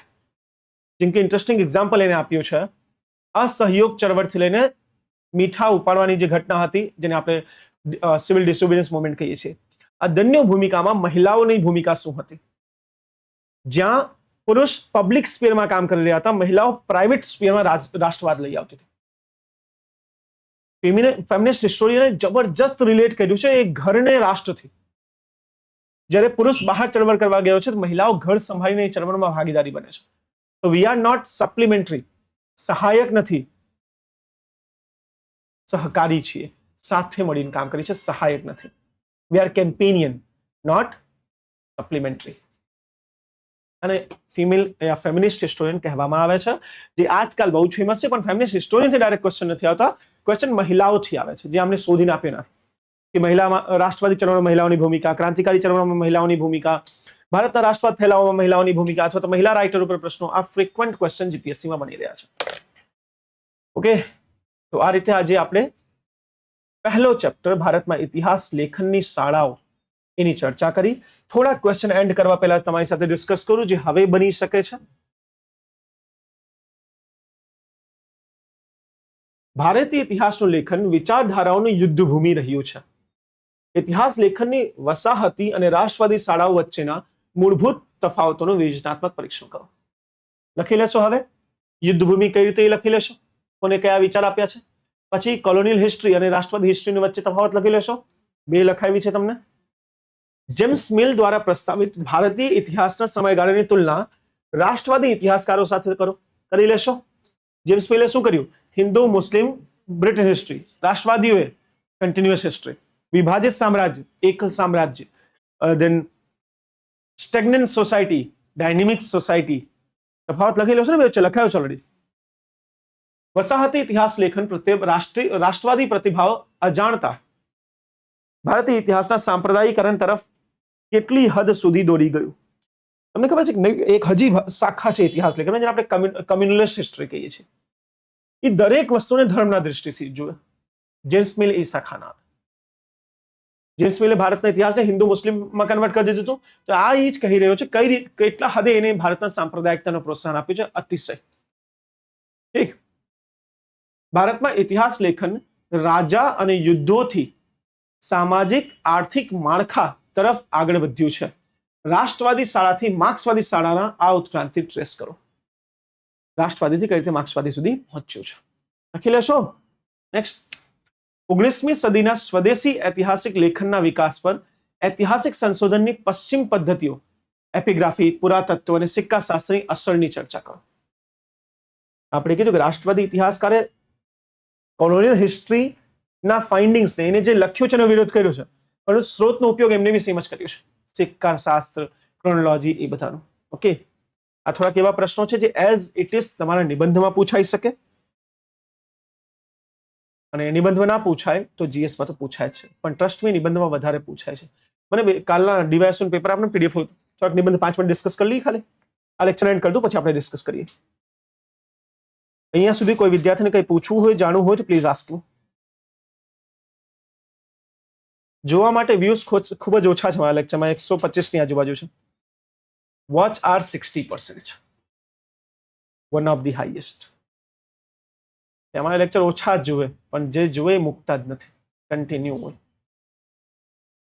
Thank you guys. આ લોકોને જોઈને મને મજા આવી જાય. ઓછા હોય પણ વોચ આવર જોઈને હા હા મોજ પડી ગઈ. બાકી કેટલી વાર ઈચ્છા થાય હવે ઓનલાઈન નહીં ભણાવીશ, બંધ કરી દઈશ. રોજ એટલા ઓછા વ્યૂ, મને શરમ આવી જાય. ગુજરાતનો સૌથી કોસ્ટલી ટીચર છે ને મારામાં 100 વ્યૂ આવે. મને થાય કે આ છે. ઓહો મારી તિતલીઓ આવી ગઈ. ચાલો ચાલો મારી દીકરીઓ આવી ગઈ. લાવી જલ્દી પેપર લાવ.